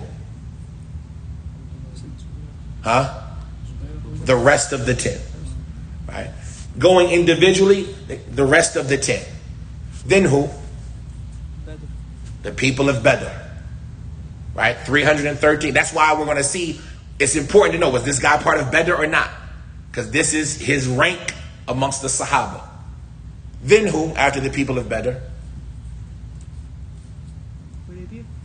The people of Hudaybiyah, the people who gave the pledge of obedience, what they call Bay'atul Ridwan, 1,400 Sahaba, right? And that was year 6, right? That was year 6, Bay'atul Ridwan, right? So the point of it is that Mughira ibn Shu'bah was from them. His lineage meets up with the Prophet in either Mudar or Nizar, right? So he's a really distant cousin. He's not from Quraysh, right? He's not from Quraysh. Mughira ibn Shu'bah.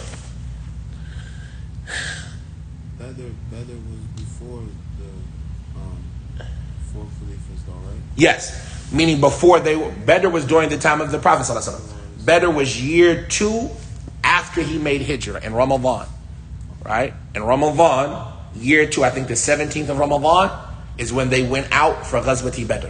But you mentioned the four. Meaning they're the best. Yes. Who are the best Sahaba? Without a doubt, the best Sahabi is Abu Bakr. Then who? Umar. Then who? Uthman. Then who? Ali. Okay. After those 4, who's next?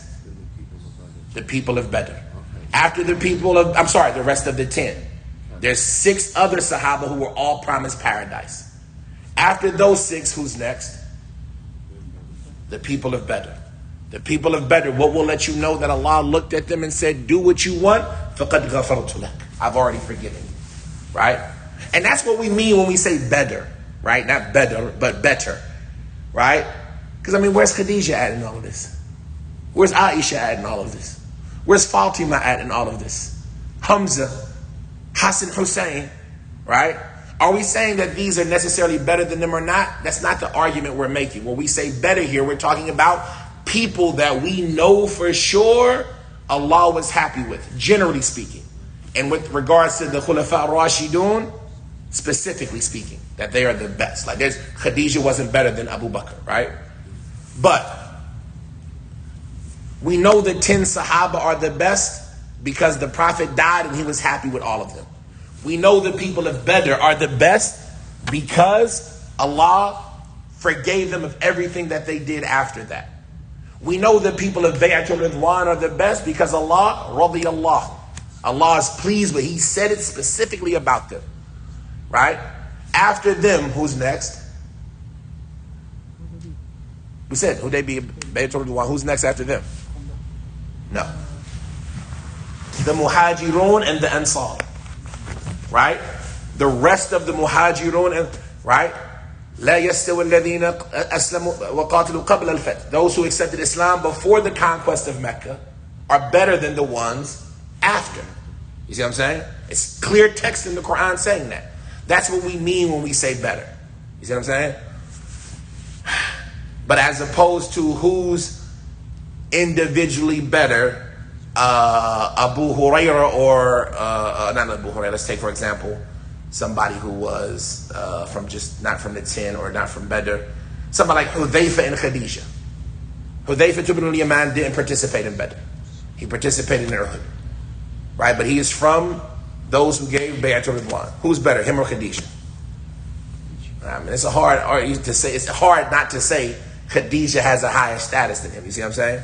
But at the end of the day, all of that, besides the Khulafa al-Rashidun, and the Khulafa al-Rashidun for a specific reason, but besides the Khulafa al-Rashidun, it doesn't necessarily influence us one way or another.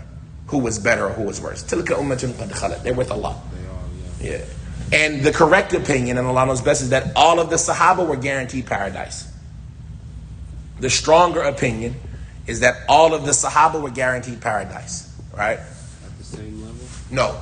But we're saying, because some people, like our Aqidah, is that you can't say about an individual that that person is in paradise or that person is in hell without evidence.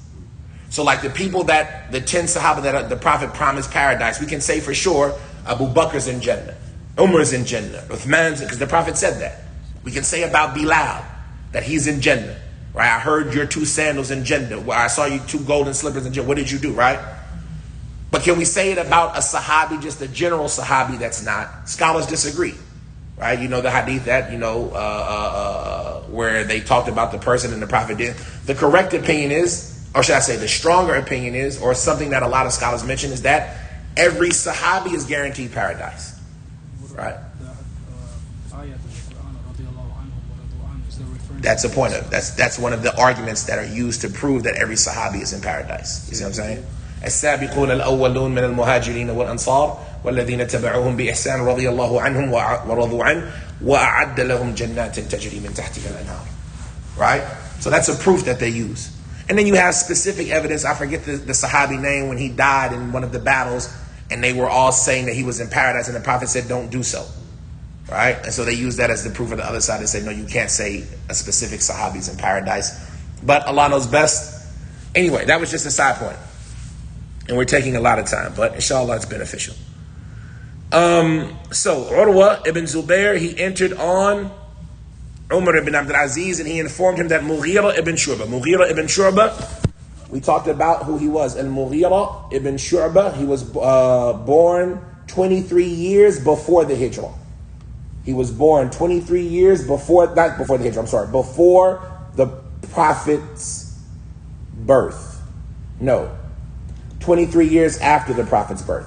He was born 23 years after the Prophet. Milad, not qabla al-milad. He was born 23 years, according from the Prophet's birth.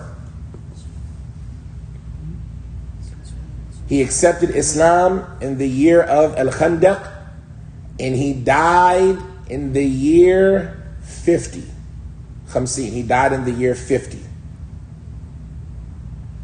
He was the governor of Kufa for Umar. He was originally in charge of Basra, and then the people of Basra complained. Right? Like we said, this Mughira, Sahabi. People are still going to complain. Right? So Umar moved him to Kufa. And they used to make an example out of don't be like, Kufa was a problematic place. Kufa was a problematic place. Right? You was the ruler, you was in charge of governor, I put you in Kufa.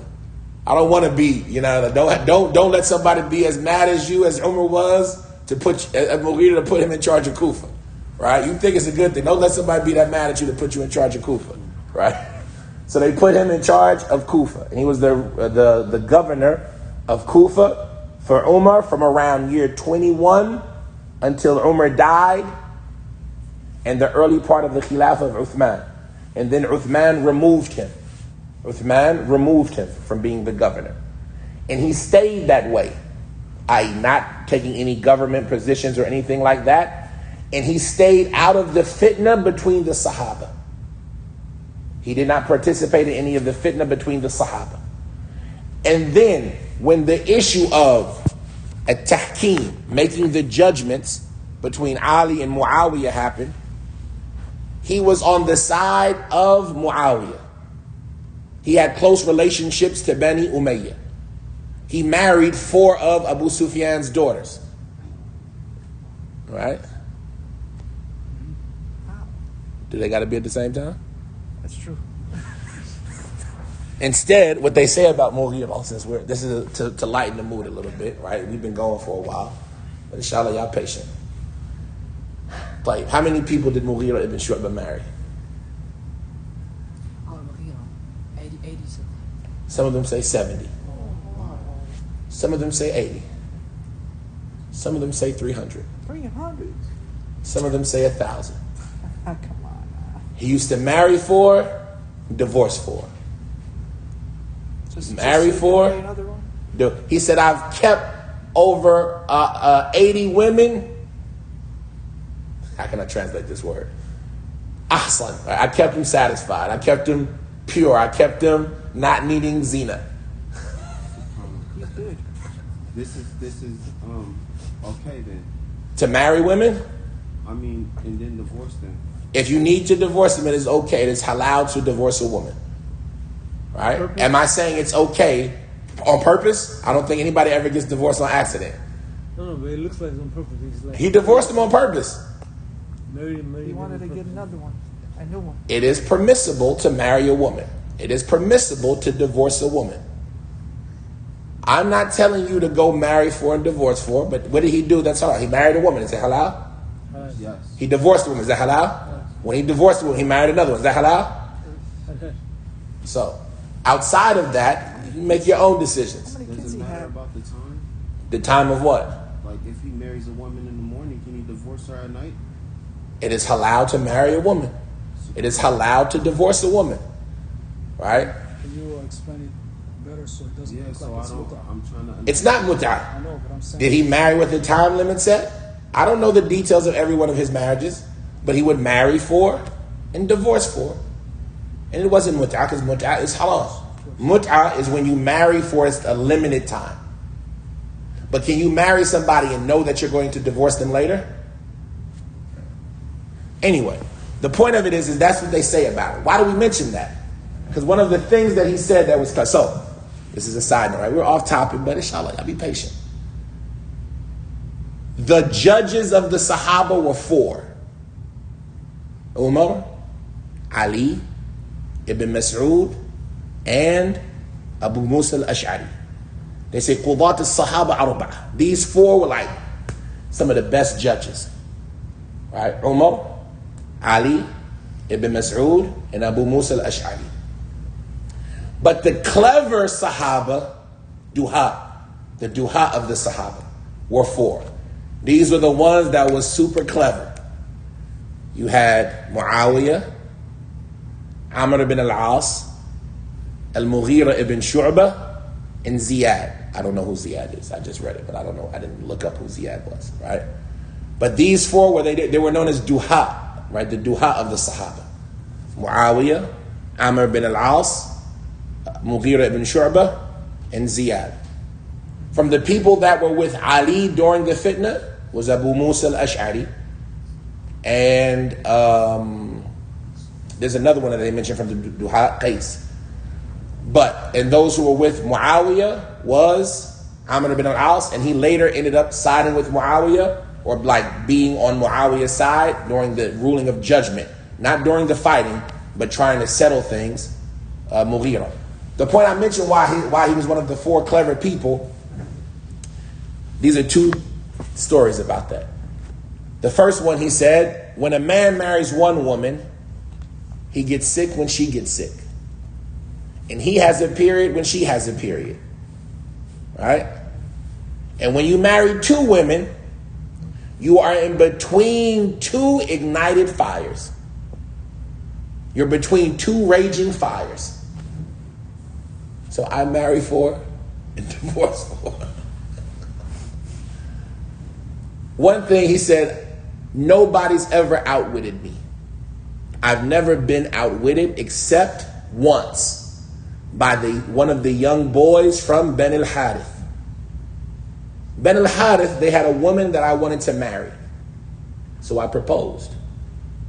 And so the young boy came to me and he said, look, Ya Amir, right? He's the governor. Ya Amir, you don't want to marry her. I saw some man kissing on her. Mughira says, so I abandoned my proposal. Only to find out later that young man married the woman I wanted to. And so I said to him, didn't you say you saw some man kissing on her?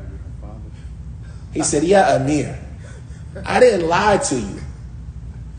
That man was her father. And he said, when he said that, I knew he had outwitted me. And when I think about it, it makes me angry. When I think about that, it makes me a little angry. This little dude got over on me, right? So Mughira ibn Shu'bah was an amazing Sahabi. He was the governor of Kufa for Umar and a little bit of Uthman. Then after Muawiyah became the Khalifa, Muawiyah put him back in charge a little bit, right? He became the governor of Kufa as well during that time. He died in the year 50, بعد Ammar ibn Yasir, and before Abu Musa al-Ash'ari. طيب.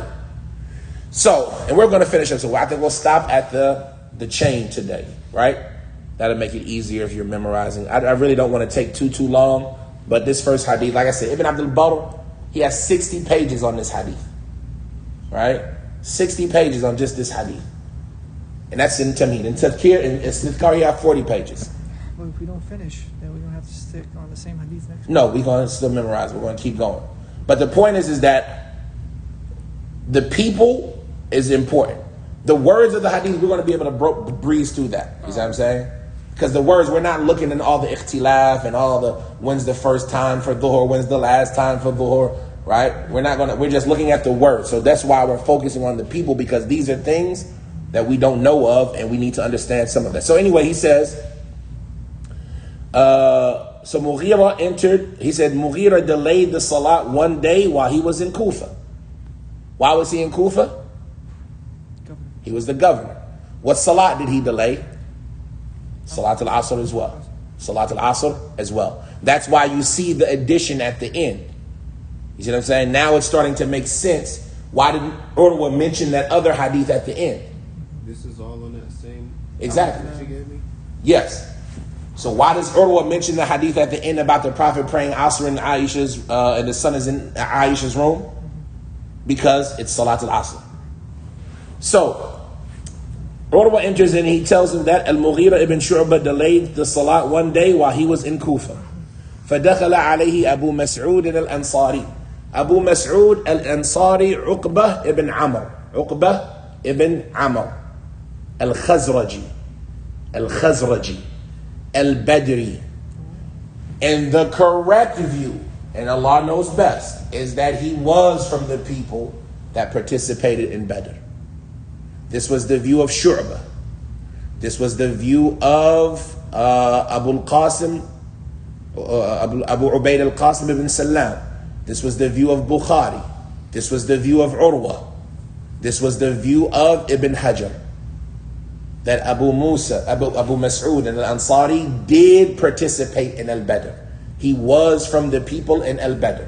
As far as the people who said no, then they're listening to Ibn Ishaq, who is not as high ranking as the people that we mentioned in narration. And they're listening to Ibn Sa'd. And Ibn Sa'd got it from his teacher al-Wahidi. And al-Wahidi we don't take from him like that. Could it just be that he didn't see him? No, we're not saying he wasn't a Sahabi. He was a Sahabi. No, I'm saying that this person narrated that he wasn't in Badr and then... No, because the reason why they disagree is because his nickname is al-Badri. The guy from Badr. Yeah. That's his nickname. The guy from Badr. And so they disagree. Is he called the guy from Badr because he was part of the battle? Or is he called the guy from Badr because he lived at Badr? You see what I'm saying? And so some people say he was called the guy from Badr because he lived there. And that's true. But other people say no, he was called the guy from Badr because he fought in the battle. And a lot of high-ranking tabi'een and atba' tabi'een and scholars after that held that view. Shu'bah, atba' tabi'een. Right? Urwa, tabi'een. Bukhari, right? The level after that. He did fight in Badr. He's one of, when we talked about who's the best Sahaba, 4 Khulafa, the 10 that were promised, the people of Badr, Abu Mas'ud is one of those people. You know what I'm saying? He participated in al-Badr. So when al-Mughira, we didn't talk about Abu Mas'ud, Uqbah ibn Amr, not Amir, Amr. Ibn Amr al-Khazraji al-Badri. He accepted Islam with the rest of the Ansar. Meaning he accepted Islam around what year? Before Hijrah, 11. And he was in the second Bay'ah of Uqbah. Bay'at al-Uqbah, or Aqabah, Bay'at al-Aqabah. He was in the second one. You guys know Bay'at al-Aqabah? Bay'at al-Aqabah, when the Prophet, after he did Isra and Mi'raj, he went out looking for people to embrace Islam and give him protection. You all heard the story about him going to Ta'if and the children throwing the rocks at him and things like that, and the angel coming, willing to crush them in the mountain. And the Prophet said, no, maybe their children will accept Islam. Well, in Yathrib, which later became known as Medina, there were Jews there waiting on a prophet. And they used to constantly threaten the Arabs there that when this prophet comes, we're going to follow him and kill you all the same way Ad was killed. And so, when the people of Medina, or Yathrib at that time, heard about this prophet in Mecca, they went to go meet him. And when they met him, they accepted Islam. And not only, just imagine that, like, They couldn't see. not only did they accept Islam, we'll protect you with our life and our blood. Come on, we promise that we are going to give our life for you from this moment. It was 7 of them the first time. We guarantee you got a place. Come to Medina. Come to Yathrib. I don't have permission yet. The next year they come back after giving da'wah in Medina. And now pretty much the majority, not all, but the majority of the Arabs in Medina have accepted Islam. Look at that. Those 7 people go back, da'wah.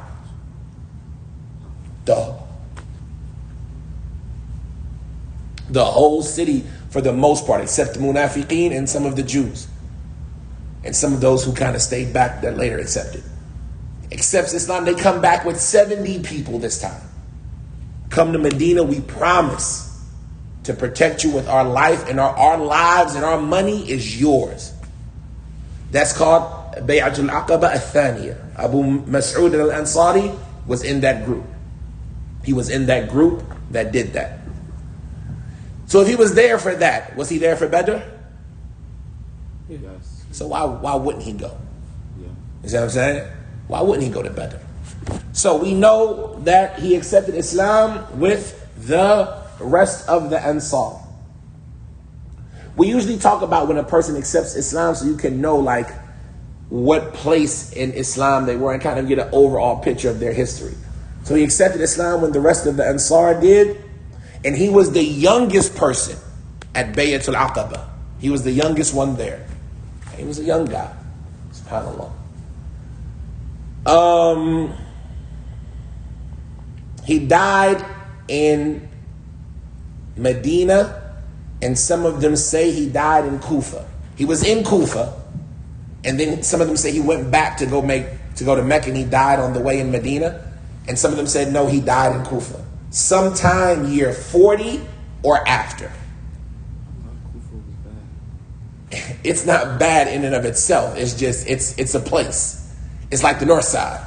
Is North Side bad? Is East Saint bad? Yeah.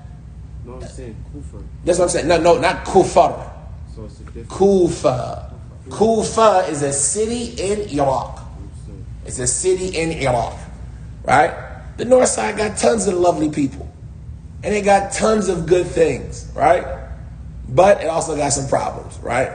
That's how Kufa was. Kufa got tons of good people, lovely people. Some of the best. Jackie Joyner-Kersee from East Saint. You see what I'm saying? He got an Olympic gold medal. But you also got the strip clubs over there, right? So the point is that Kufa is like that kind of place. It's a problem. But it's a city in Iraq. So he was in Kufa, and he died year 40. So when did this event with Mughira happen? We got some timelines now. When was Mughira the Khalif, the governor of Kufa?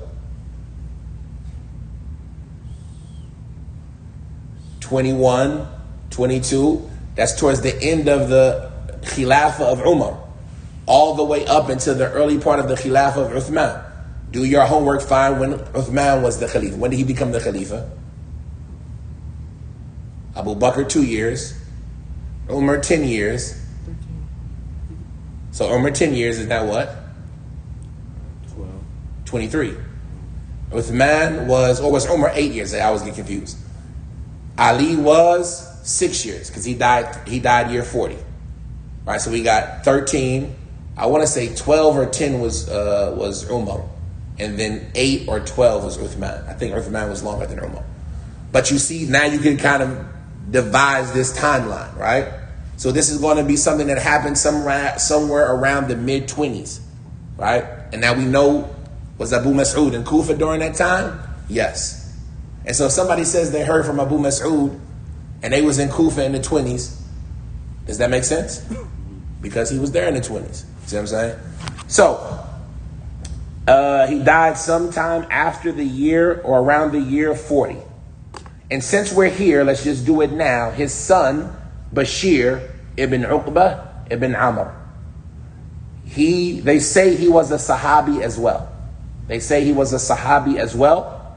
And he died in the year 63, which is the year of an event called Al-Harra. And that's a big event. It's important that you read up on it. The event known as Al-Harra. It was a sad day where a lot of Sahaba died in Medina. It was in Medina, and a lot of Sahaba and scholars died during that time. It said the event is called Al-Harra. What year was it? 63. So, Abu Mas'ud al-Ansari, he entered on Mughira, and this is why he was the governor of Kufa, and he said to him, Ma hadha ya Mughira? What is this, O Mughira? What are you doing, delaying the salah? Alaysa qad alimta? Don't you know? Here he didn't say alasta, he said alaysa. And that's a grammar thing. We're not getting into the grammar, but if you have a question about the grammar of it, it's like, isn't it the case that you know? Instead of saying, don't you know it, isn't it the case that you know this? Alaysa qad alimta anna Jibreel, that Jibreel, the angel, right? Jibreel, there's multiple ways to say his name. That angel responsible for the wahi, right? Man kana aduwan li Jibreel fa innahu nazzalahu ala qalbika bi idhnillah. Alaysa qad alimta anna Jibreel nazala. When was this? When did Jibreel come down? Mecca. In Mecca. Good. When? After After Isra and Mi'raj. This event that he is referring to with Jibreel is after Isra and Mi'raj. The day after. They say it's the day after. So the 2 times that he came down? This is the same event, according to some of them, when he came down 2 days in a row. Same. The same event, even though this version doesn't mention anything except one time. And this is the reason why scholars disagree about some of this stuff, about the times of Salah, because this narration only mentions it one time, but other narrations mention it 2 times. Right? And so this is why there's disagreement. Like I said, we're not going to get into the disagreement of the times because he doesn't talk about it here. But the thing that's important to know is who came down? Jibreel. When did he come down? Where did he come down? In Mecca, after Isra. Because that's when Salat was made obligatory upon everyone. Was there an obligatory Salat before that? Scholars disagree. Was there Salat before that? Yes. Jibreel came down in the beginning of Islam and taught the Prophet ﷺ how to make wudu and how to make Salat. He dug into the ground with his wing, water popped out, he made wudu, he told the Prophet, do what I just did. And then he prayed. And the Prophet did those actions. So there was Salat early in Islam. From early in Islam, there was Salat. But was there an obligatory Salat? Or could you just pray as you wanted to? Meaning, was there a specific time and way that a time that you had to pray? The majority of the scholars say no. There was no obligatory Salat. Except Tahajjud, the night prayer. And then they disagree. Was that only for the Prophet? Or was that for everyone? And that's why you find them disagreeing about when that surah was revealed. Right? Surah al-Muzammil, the beginning of it says, قُمِ اللَّيْلَ إِلَّا قَلِيلًا نِصْفَهُ أَوْ انْقُصْ مِنْهُ قَلِيلًا أَوْ زِدْ عَلَيْهِ وَرَتِّلِ الْقُرْآنَ تَرْتِيلًا. They said that's an obligation. They had to stand. And then later on, it was abrogated in Medina. And then someone will say, no, it's abrogated in Mecca. Right? So all of these things, this is why it's important to know these dates and what is being referred to, because that becomes a big issue when we talk about how many raka'at were salat. Some scholars say salat was 2 raka'at when it was first revealed. And it didn't become 4 raka'at until Medina. Right? Dhuhr, Asr, Isha didn't become 4 raka'at until Medina. So that means in Mecca, when it was five salat, some of them say no, it became 4 raka'ah in Medina and Mecca when Jibril came down. And that's probably the stronger one. Yeah. But before that, how many raka'at was it? Some of them say it was 2, according to the hadith of Aisha. There's big disagreement about this. Why does the disagreement matter? Because can you pray 4 raka'at when you're traveling? Right? A lot of scholars say no, you can't. Because they say that it's always been 2 raka'at. And then it was added for the resident. So if you add 2 raka'at while you're traveling, it's like adding 2 raka'at to Fajr. It'd be haram. And the Prophet never did it. While other scholars say no, the salat was 4 and then it was reduced for the traveler. And so you can still pray 4. And Aisha used to do that. She would pray 4, and likewise that's what they say about Uthman. But Allah knows best, the stronger opinion is it's not good to pray 4 raka'at while traveling. You should not pray 4 raka'at while traveling. And all of this connects to that. Anyway, he said, isn't it the case that you know that Jibril came down and prayed, and the messenger prayed with him? They say that Jibril was leading, the Prophet was praying, and in some narrations, the people were praying with the Prophet. Right? So the Prophet had an imam, Jibril. The people had an imam, the Prophet. And that is the benefit that even the Prophet had to do what? He had to learn. Right? And so if the Prophet had to learn, you have to learn. So he said that, isn't it the case that you know that Jibril came and prayed and the Prophet prayed with him? And then he prayed, right? I.e. during the next time. And the Prophet prayed with him. And then he prayed, i.e. during the next time, and the Prophet prayed with him. And then he prayed, i.e. during the next time, and the Prophet prayed with him. And then he prayed, i.e. Fajr now, and then the Prophet prayed with him. Because the first salat that he prayed was salat al-dhuhr. The first salat that he prayed was salat al-dhuhr. Very quickly, we're not going to get into all the ikhtilaf. We're just going to say this very quickly for the sake of this hadith. The time for dhuhr starts when the sun passes the middle of the sky. That's when the time for dhuhr starts. The time for asr starts when the shadow reaches one length bigger than it was at the time. Okay, how do you word this? Because different areas have different lengths of shadows. Dhuhr starts when? So the sun, and this is going to be important for the hadith of Aisha. I wish I had a board. The sun rises what side? East. Goes up to the top of the sky, goes down. Right? When it gets to the top of the sky, that is called the middle of the day. When the sun is coming this way, where is the shadow? Behind you. It's going this way, right? And the shadow starts as far as it can get. And the more the sun goes up, the shadow does what? Recedes. It gets smaller. When the sun gets to the middle of the sky, what does the shadow do? It stops. It doesn't get any smaller. Then the sun moves. What does the shadow do? Switches to the side. That's when dhuhr starts. Wherever the shadow is right here, right? Whatever length the shadow is at this moment, once the sun moves to where the shadow is that length, plus the length of the item, right? I mean, let's say we put a stick in the ground that is a foot. When the sun gets right here, let's say the shadow is 5 inches. Once the shadow becomes 1 foot 5 inches, it's asr time. You understand? 1 foot 5 inches. Because when it was dhuhr time, what size was the shadow? 5 inches. Let's say the shadow was 1 foot. What time does asr time start? Twice that. When the shadow is 2 feet. Because the stick is what? 5 inches. No. Okay, let's start over. You got it. This is like math class now, right?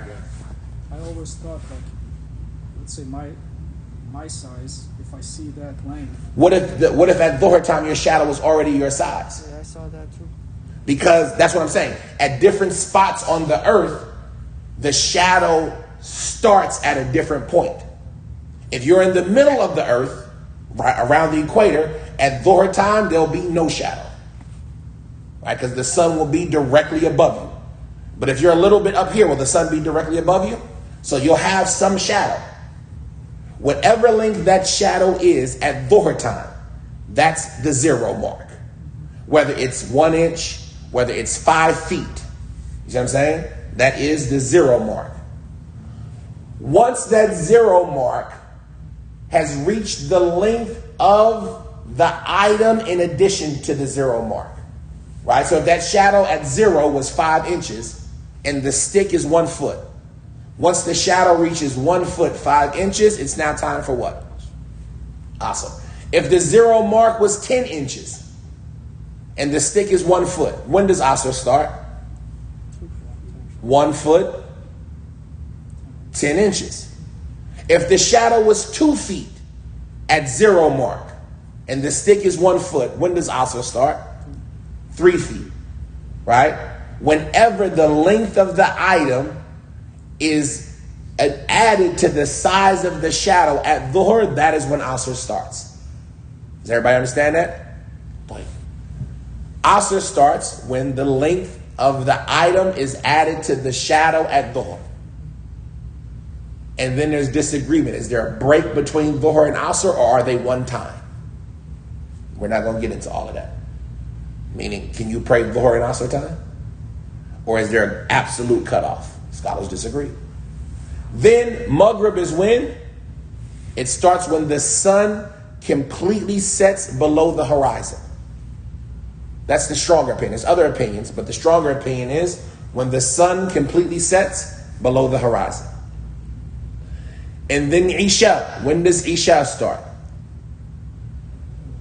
When the red goes away out of the sky. And some people say when the white goes away out of the sky. Those are two different opinions. Some people say when the red goes away, which happens very quick. The red goes away very quick. That's why some scholars say Maghrib only has one time. While other scholars say no, Maghrib continues until the white goes away. When the white goes away, you can already see stars. You see what I'm saying? That little bitty white that's still left, but you can see the stars by now. Right? And that's what they talk Ishtibak in Nujum, when the stars start to come out. And then Fajr is when the sun light starts to pierce above the horizon, kind of the opposite of what we said about Maghrib, about Isha. When the white shows in the sky horizontally, that is when Fajr pops out. That is when you are able to determine by eyesight. Play this hadith, from the benefits of it. Do you know what it is? When we're going to finish the hadith. When Mughira told Umar ibn Abdul Aziz this information, what do you think Umar ibn Abdul Aziz did? We said he was righteous. What do you think he did? No, he questioned. After the whole hadith is over, when he confirmed that after the whole hadith is over, what do you think he did? He never delayed a salat again. And he set up a prayer chart. That was the first one? First one I know about. He set up signs to know it's Dhuhr time, gotta go pray. It's Asr time, gotta go pray. Is it halal to use a prayer chart? It wasn't a piece of paper like you're thinking, like, you know, right? But he set up things so he could know when is it Asr time. Because it's hard for everybody just to look and see. There were no clocks. There wasn't precise minutes. But he set up things for him to know that it's time to pray. Is it okay nowadays? Most of us don't know how to pray by looking at the sky. Is it okay for you use a prayer chart, the Adhan app? Yes. Where's your setup in that? Umar ibn Abdul Aziz. He did it. What did he use? I don't know. But did he do it? They mentioned it in some of the narration. They said that he never delayed a salat again, and he would set up alamat, set up signs to let him know when it was time to pray. Right? That shows you how important he took this information And he would pray like this consistently. So the point is that Abu Mas'ud, he told him that this is the way the Prophet prayed, and we know the times in general now. And then the angel Jibril said, the angel Jibril is the one who says this statement, ثُمَّ قَالَ بِهَذَا أُمِرْتِ. Like this, you have been commanded. Umirta. Some versions have it, bihadha umirtu. I have been commanded, i.e. to tell you. Right? So it could be either way. Like this, you were commanded, i.e. you were commanded to pray like this times. And others have it, this is what I was commanded to tell you. Umar ibn Abdul Aziz, he said, "I'lam ma tuhaddithu ya Urwa." Know what you're saying. They mention about this, that this is a proof that you can accept the information of one person. Because how many people told this to Umar ibn Abdul Aziz? One person. You see what I'm saying? One person told this to him. Do you reject the information just because it came from one person? No. But can you accept the information, what they call it? This is a religious thing, right? Ahad, right? It's not mutawatir. It's not undeniable. It's just from one person or two or three. Can you accept it in the fundamentals of the religion? Aqidah. Important thing. Because remember, fundamentals aren't just aqidah. It's those things that are necessary in the religion. This terminology of aqidah being a fundamental is new. What's more important, knowing the type of fruit Adam ate or salat? Salat. Which one is more of a fundamental? Salat. What paradise was Adam in or salat? Was Iblis a jinn, or was he from the angels or not? Or a salat? Which one is more important? Salat. Even though was Iblis from the angels or not is an issue of aqidah. Did the Salaf disagree about that? They did. They did. It's not the fundamentals. It's not an important issue. Even though it's from the masail al-ilmiyah, it's from the information, which is aqidah. But salat, is it a secondary issue? Is salat a secondary issue? No. Now, salat is a fundamental. And it's not aqidah, it's action. So this terminology of saying something is fundamental or secondary is a new thing. They made that up later, right? Ibn Taymiyyah criticizes it extremely. But salat is a fundamental, right? So, did he accept this information from one person in the fundamentals? Yeah, there's nothing more fundamental than the time of salat. So we know we can accept that khabar al-wahid. Now, a person might argue, but he wanted to confirm it. He confirmed. There's no problem with confirming information, right? But at the end of the day, what did he do? He accepted. So if somebody that you're unsure about tells you information, do you have to take it? No. It's okay to get confirmation. But you can't use the argument when you're just by yourself, I don't have to take it. No. The information of one individual, when it's reliable, should be taken, even if it's in the important matters of the religion. So he said, know what you're saying, because he didn't agree with him at first. And is there any problem that he didn't know that? No. Remember, he's a young guy. The religion is in its second generation. It's not strange that a person might not know something. How do we know it's not strange that Umar ibn Abdul Aziz didn't know? How do we know that's not a criticism? Because who else didn't know? All the people before him. The Prophet knew. Yeah, Jibril taught him. But we're saying Umar ibn Abdul Aziz, the tabi'i, the scholar, the ruler, he didn't know the time to make salat. Do you know what time to make salat? So if you saw a Muslim nowadays, if the imam came to the masjid and didn't know what time to pray outside, what would you do? You would criticize him, right? How you gonna be the imam? You don't know what time to make asr, right? Umar ibn Abdul Aziz didn't know the time to make asr. He didn't know this hadith. He said, what are you saying? Know what you're saying. You're wrong. I don't know. What are you talking about? Is that a criticism? No. Why not? Think. Why isn't it a criticism? Why isn't it, It's a worry. Because nobody can know everything. from the biggest mistakes that we do in ourselves and that we do with other people is that we act like we have to know everything. We act like I can't talk unless I know everything, right? We see a person make a mistake, you don't know nothing, right? We go and make mistakes. We're learning. We're in the journey. None of us are scholars. And even if we were scholars, could we make mistakes? Yes. This is Umar ibn Abdulaziz didn't know what time to pray. Something from the basics of salat. He didn't know it. Like, how do we know that that's not a criticism? Because who else didn't know it? The Sahabi before him. Al-Mughira bin Shu'bah didn't know it. Abu Mas'ud had to tell him. Abu Hurairah saw, was it Abu Talha coming from, is it the other way around? Abu Bakr saw Abu Hurairah coming from the mountain where Allah spoke to Musa. What did he tell him? If I would have caught you before, you wouldn't have went. Because obviously Abu Hurairah didn't what? He didn't know that you shouldn't go to that mountain. You should only go to the Prophet's masjid. Masjid al-Haram, Masjid al-Aqsa. So it's okay to not know something. And it doesn't reduce the righteousness, the level, the status of a person that he was unaware of something. Right? So Umar ibn Abdulaziz, because he was unaware of this, he said, "I'lam ma tuhaddithu ya Urwa." Know what you're saying. Are you sure? Or wa inna Jibreel, was it really Jibreel who taught the times of salat to the Prophet? Mughira said, like this. Here we have that same issue before. Originally when we read it, did Urwa say he heard it from Mughira?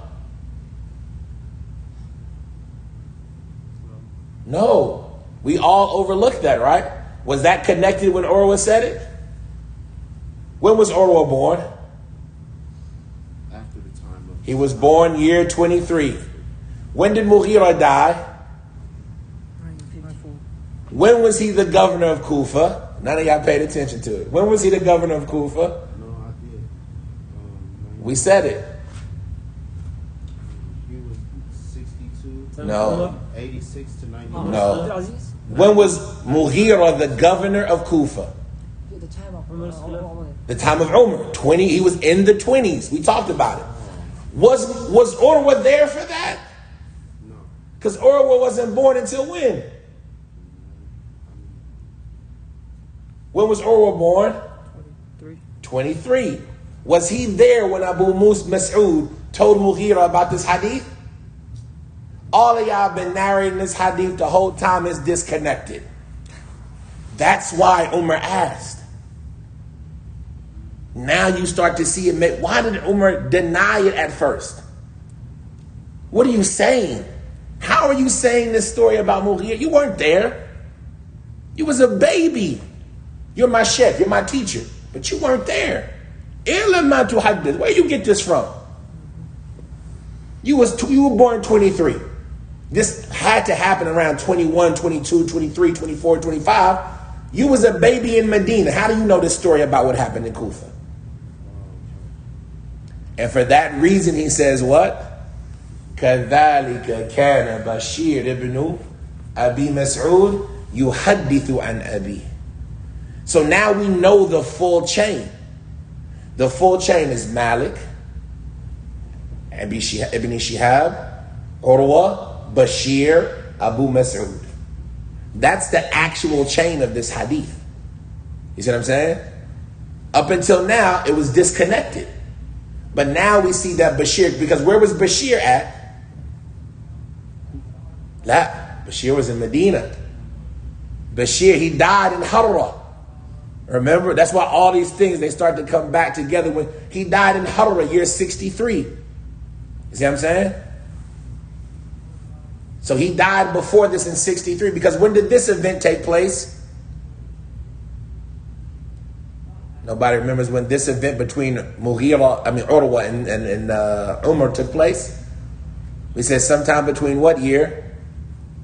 86 and 93. So Bashir was already dead. Urwa was an adult. Did he meet Bashir?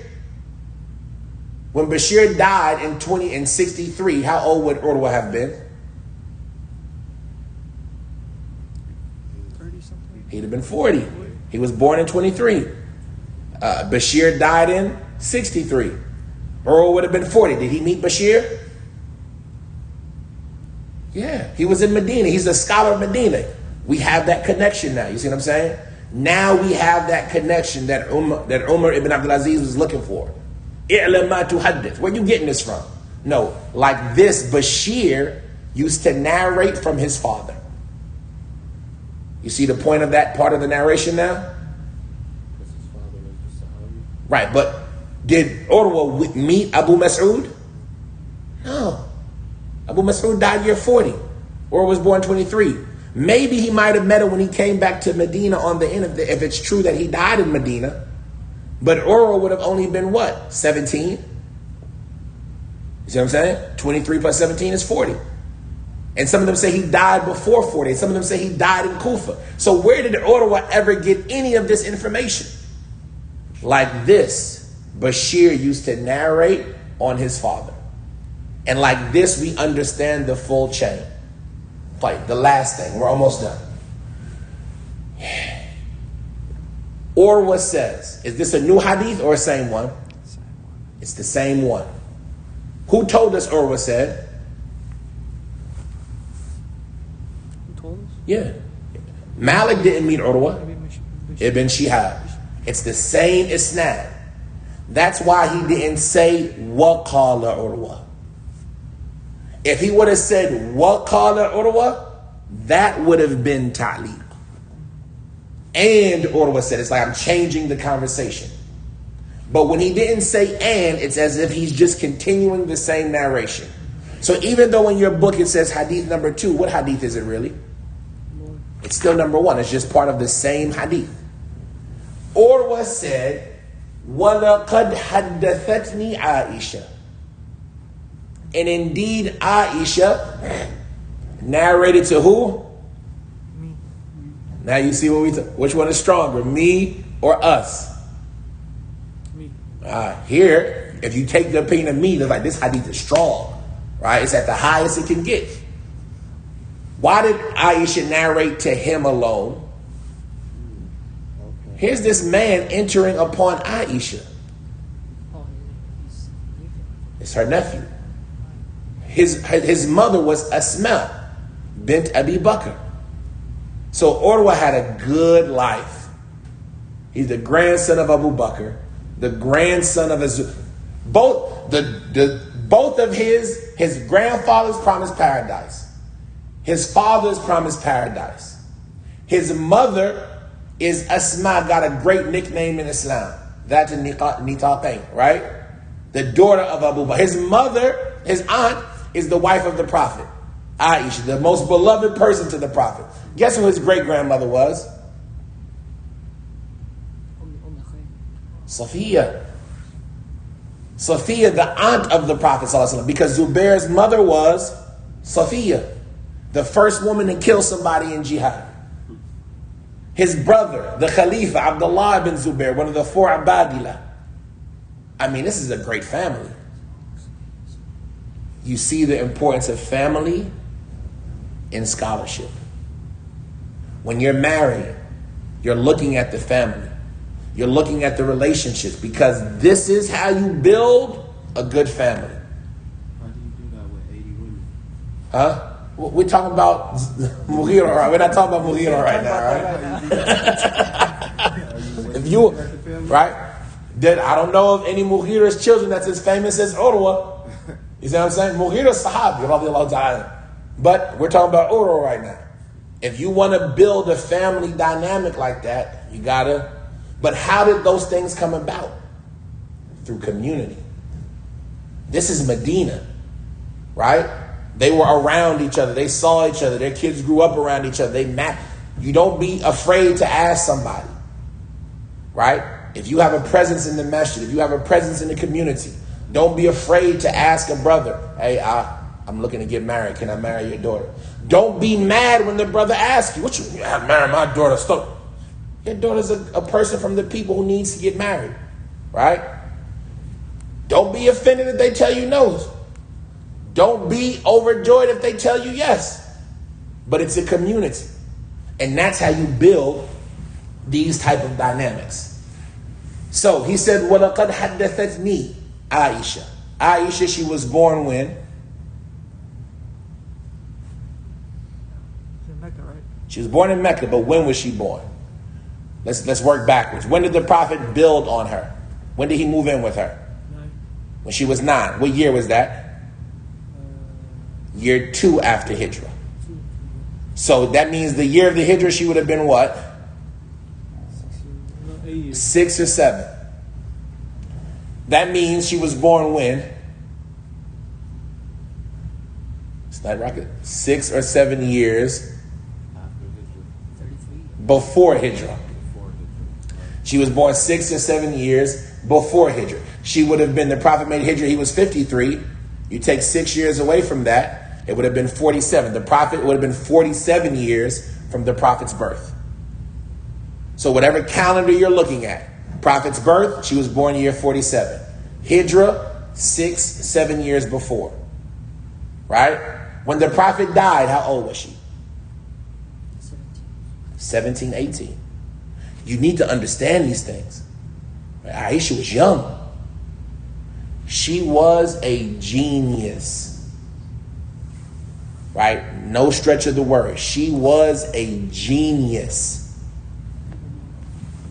Hadith, poetry, language, math. Like a strong woman. Right? Even to the extent, radiyallahu ta'ala anha, when there was some fitna amongst the Sahaba, who was out there leading one of the armies? Aisha. Right? Radiyallahu ta'ala anha. Genius. One of the most abundant people to narrate hadith. One of the 7 people to narrate over 1,000 hadith. Right? The only woman to do so. That's why they said that about her dressing the one girl down. She was good with her words. Yeah, all the time. Sharp with her tongue. So now She was a genius. She was clever. She was smart.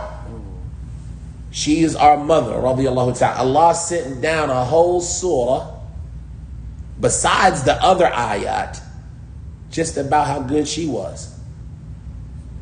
Surah An-Nur. Nur. No. Yeah. إِنَّ الَّذِينَ جَاءُوا بِالْإِفْكِ عُصْبَةٌ مِّنْكُمْ. They was talking bad about Aisha. Allah praised her so that anybody until the day of judgment who talks about Aisha badly is doing what? Kufr. How are they doing kufr?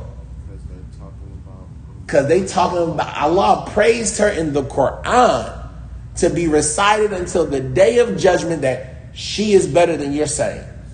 And if you talk bad, if you call her a liar, a fornicator, an adult, you are a kafir. Because you are calling Allah a liar. This is our mother, radiyallahu ta'ala. You got to know this woman. Right? The most beloved person to the messenger of Man ahabba an-nasi ilayka ya Rasulullah? Qala Aisha. قالوا من الرجال قال أبوها. Who do you love the most? He said Aisha. No hesitation. Right? Aisha. Do you think Allah would allow his messenger to be with a bad woman that he loves so much? Right? It's possible that a good guy can be with a bad woman. Imra'atu Lut wa imra'atu Nuh. Right? But the Prophet loved her so much. Do you think Allah would allow him to be tricked like that with such an evil woman in his presence? Didn't Allah expose the wife of Lut? Didn't Allah expose the wife of Nuh? What did Allah do for Aisha? He defended her in the Quran. She said, I didn't think any Quran was going to be sent. I just thought maybe Jibreel would tell the Prophet something. You know what I mean? I didn't think it was going to be a Quran sit down about me. And that's just that sort of. They used to say about her, she would make mistakes. Right? They talked about Aisha. When the affair of the ifk was happening. I love this story. The Prophet was asking everybody, like, what do you think? Do you think she could have did it? Because the Prophet don't know the unseen. You hear these people, I mean, wallah, this is life. You hear these people talking about your wife and even her cousin. Everybody's talking. The whole city is abuzz. How do you think that makes the Prophet feel? This is heavy. You've been in that situation when they talking about your business all in the street. Everybody, head down, asking people, what do you think she could have did it?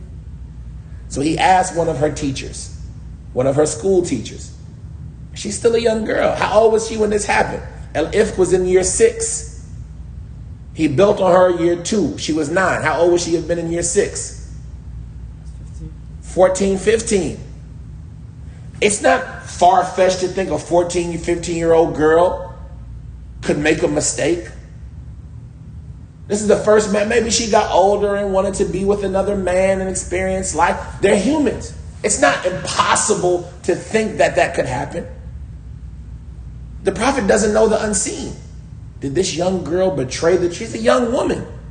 Did she betray the trust? Do you think Aisha could have did that? Her teacher, she said, well, I don't think she could have did it.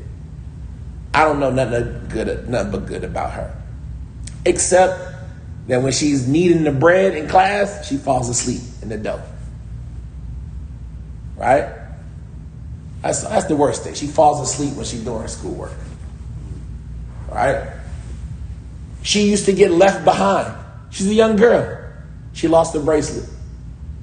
She had to go to the restroom. She gets left behind. Now everybody got to look for the bracelet. Right? What happens? Allah sends down Ayat al-Tayammum.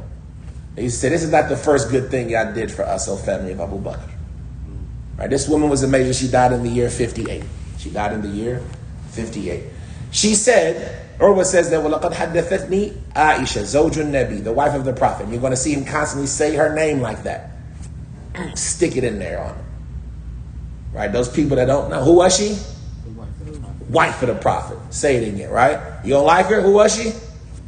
You say you love the family of the Prophet, right? Well, who you got to love? Right? That's Ahlul Bayt.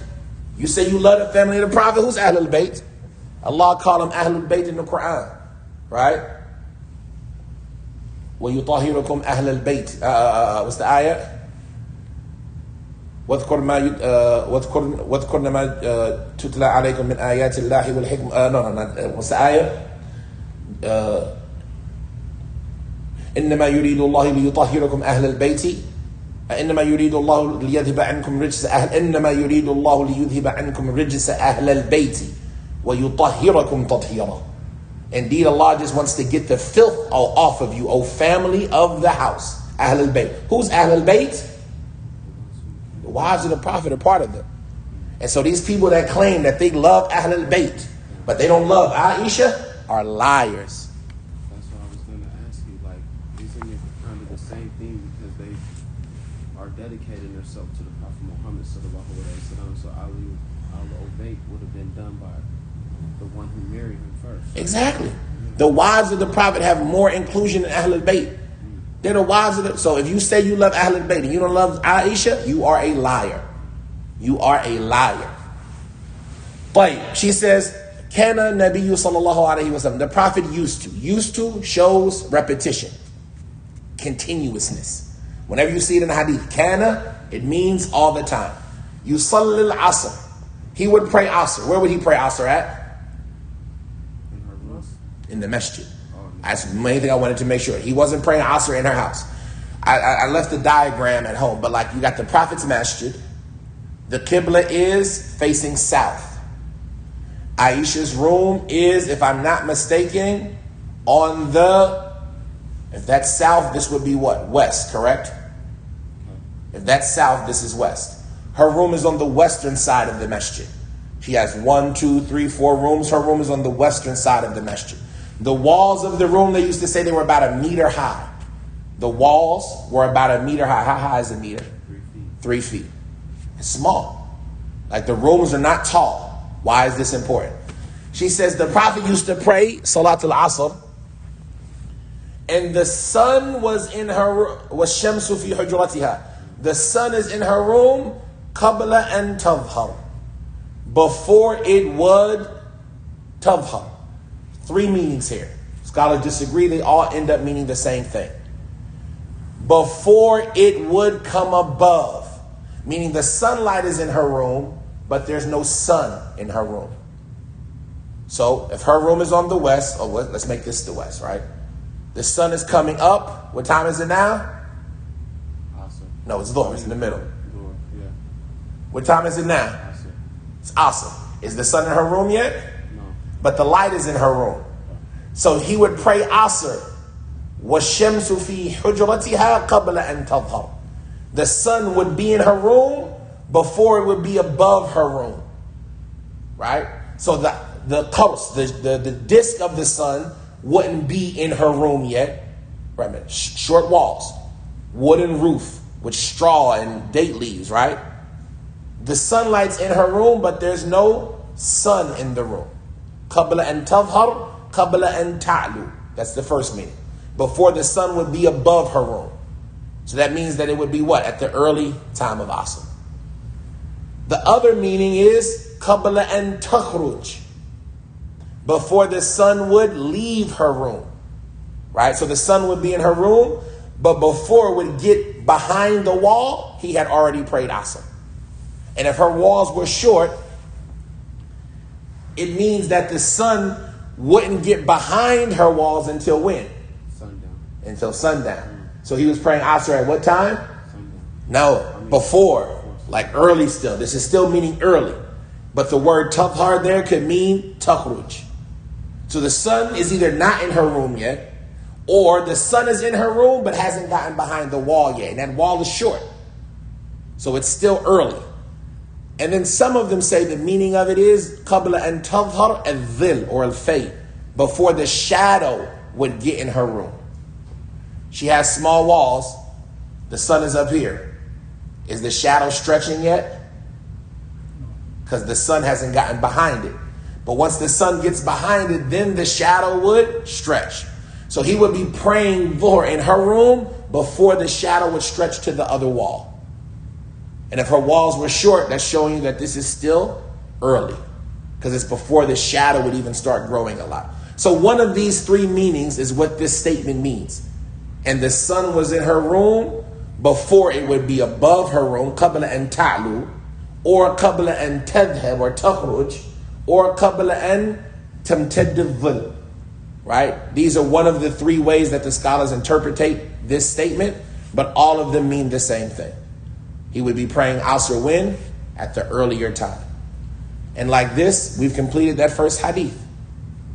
قال مالك عن ابن شهاب أن عمر ابن عبد العزيز أخر الصلاة يوما فدخل عليه المغيرة فدخل عليه عروة بن الزبير فأخبره أن المغيرة بن شعبة أخر الصلاة يوما وهو بالكوفة فدخل عليه أبو مسعود الأنصاري فقال ما هذا يا مغيرة أليس قد علمت أن جبريل نزل فصلى رسول الله صلى الله عليه وسلم ثم صلى رسول الله صلى الله عليه وسلم ثم صلى رسول الله صلى الله عليه وسلم ثم صلى رسول الله صلى الله عليه وسلم ثم صلى رسول الله صلى الله عليه وسلم ثم قال بهذا أمرت فقال عمر لعروة اعلم ما تحدث يا عروة إن جبريل هو أقام لرسول الله صلى الله عليه وسلم وقت الصلاة فقال عروة كذلك كان بشير بن أبي مسعود يحدث عن أبي قال عروة ولقد حدثتني عائشة زوج النبي صلى الله عليه وسلم أن النبي صلى الله عليه وسلم كان يصلي العصر والشمس في حجرتها قبل أن تظهر. إذا ظهرت لا تستطيع تصلي. ماذا؟ إذا ظهرت إيش؟ الشمس لا معنى هذا تستطيع أن تصلي العصر إلى أن تغرب الشمس. من أدرك ركعة من العصر قبل أن تغرب الشمس فقد أدرك العصر. لكن الأفضل أن تصليها في أول وقتها قبل أن تذهب الشمس وتبدأ تغرب. إذا ذهبت الشمس قبل دخول المغرب. الشمس لا تذهب قبل دخول المغرب. الشمس المغرب عند خروج الشمس، عند غروب الشمس. عرفت كيف؟ فما دامت الشمس ولو جزء منها موجود فإن شاء الله وقت العصر باقي. لكن هناك فرق بين وقت الاختيار ووقت الاضطرار. الاختيار في أول الوقت والاضطرار في آخر الوقت لما يصفر الشمس ويحمر أو تحمر وتصفر وتبدأ تغرب، هذا مكروه تصلي في هذا الوقت. الأفضل لو صليت قبلها. لكن إذا ما صليت والشمس يبدأ يغرب أو تبدأ تغرب فعليك أن تصلي الآن. صلي صلي صلي قبل أن تغرب. لكن عند الغروب بعدما أن ذهبت الشمس خلاص دخل المغرب، دخل وقت المغرب. واضح؟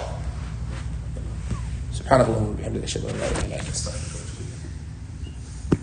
إن شاء الله سنأتي إن شاء الله.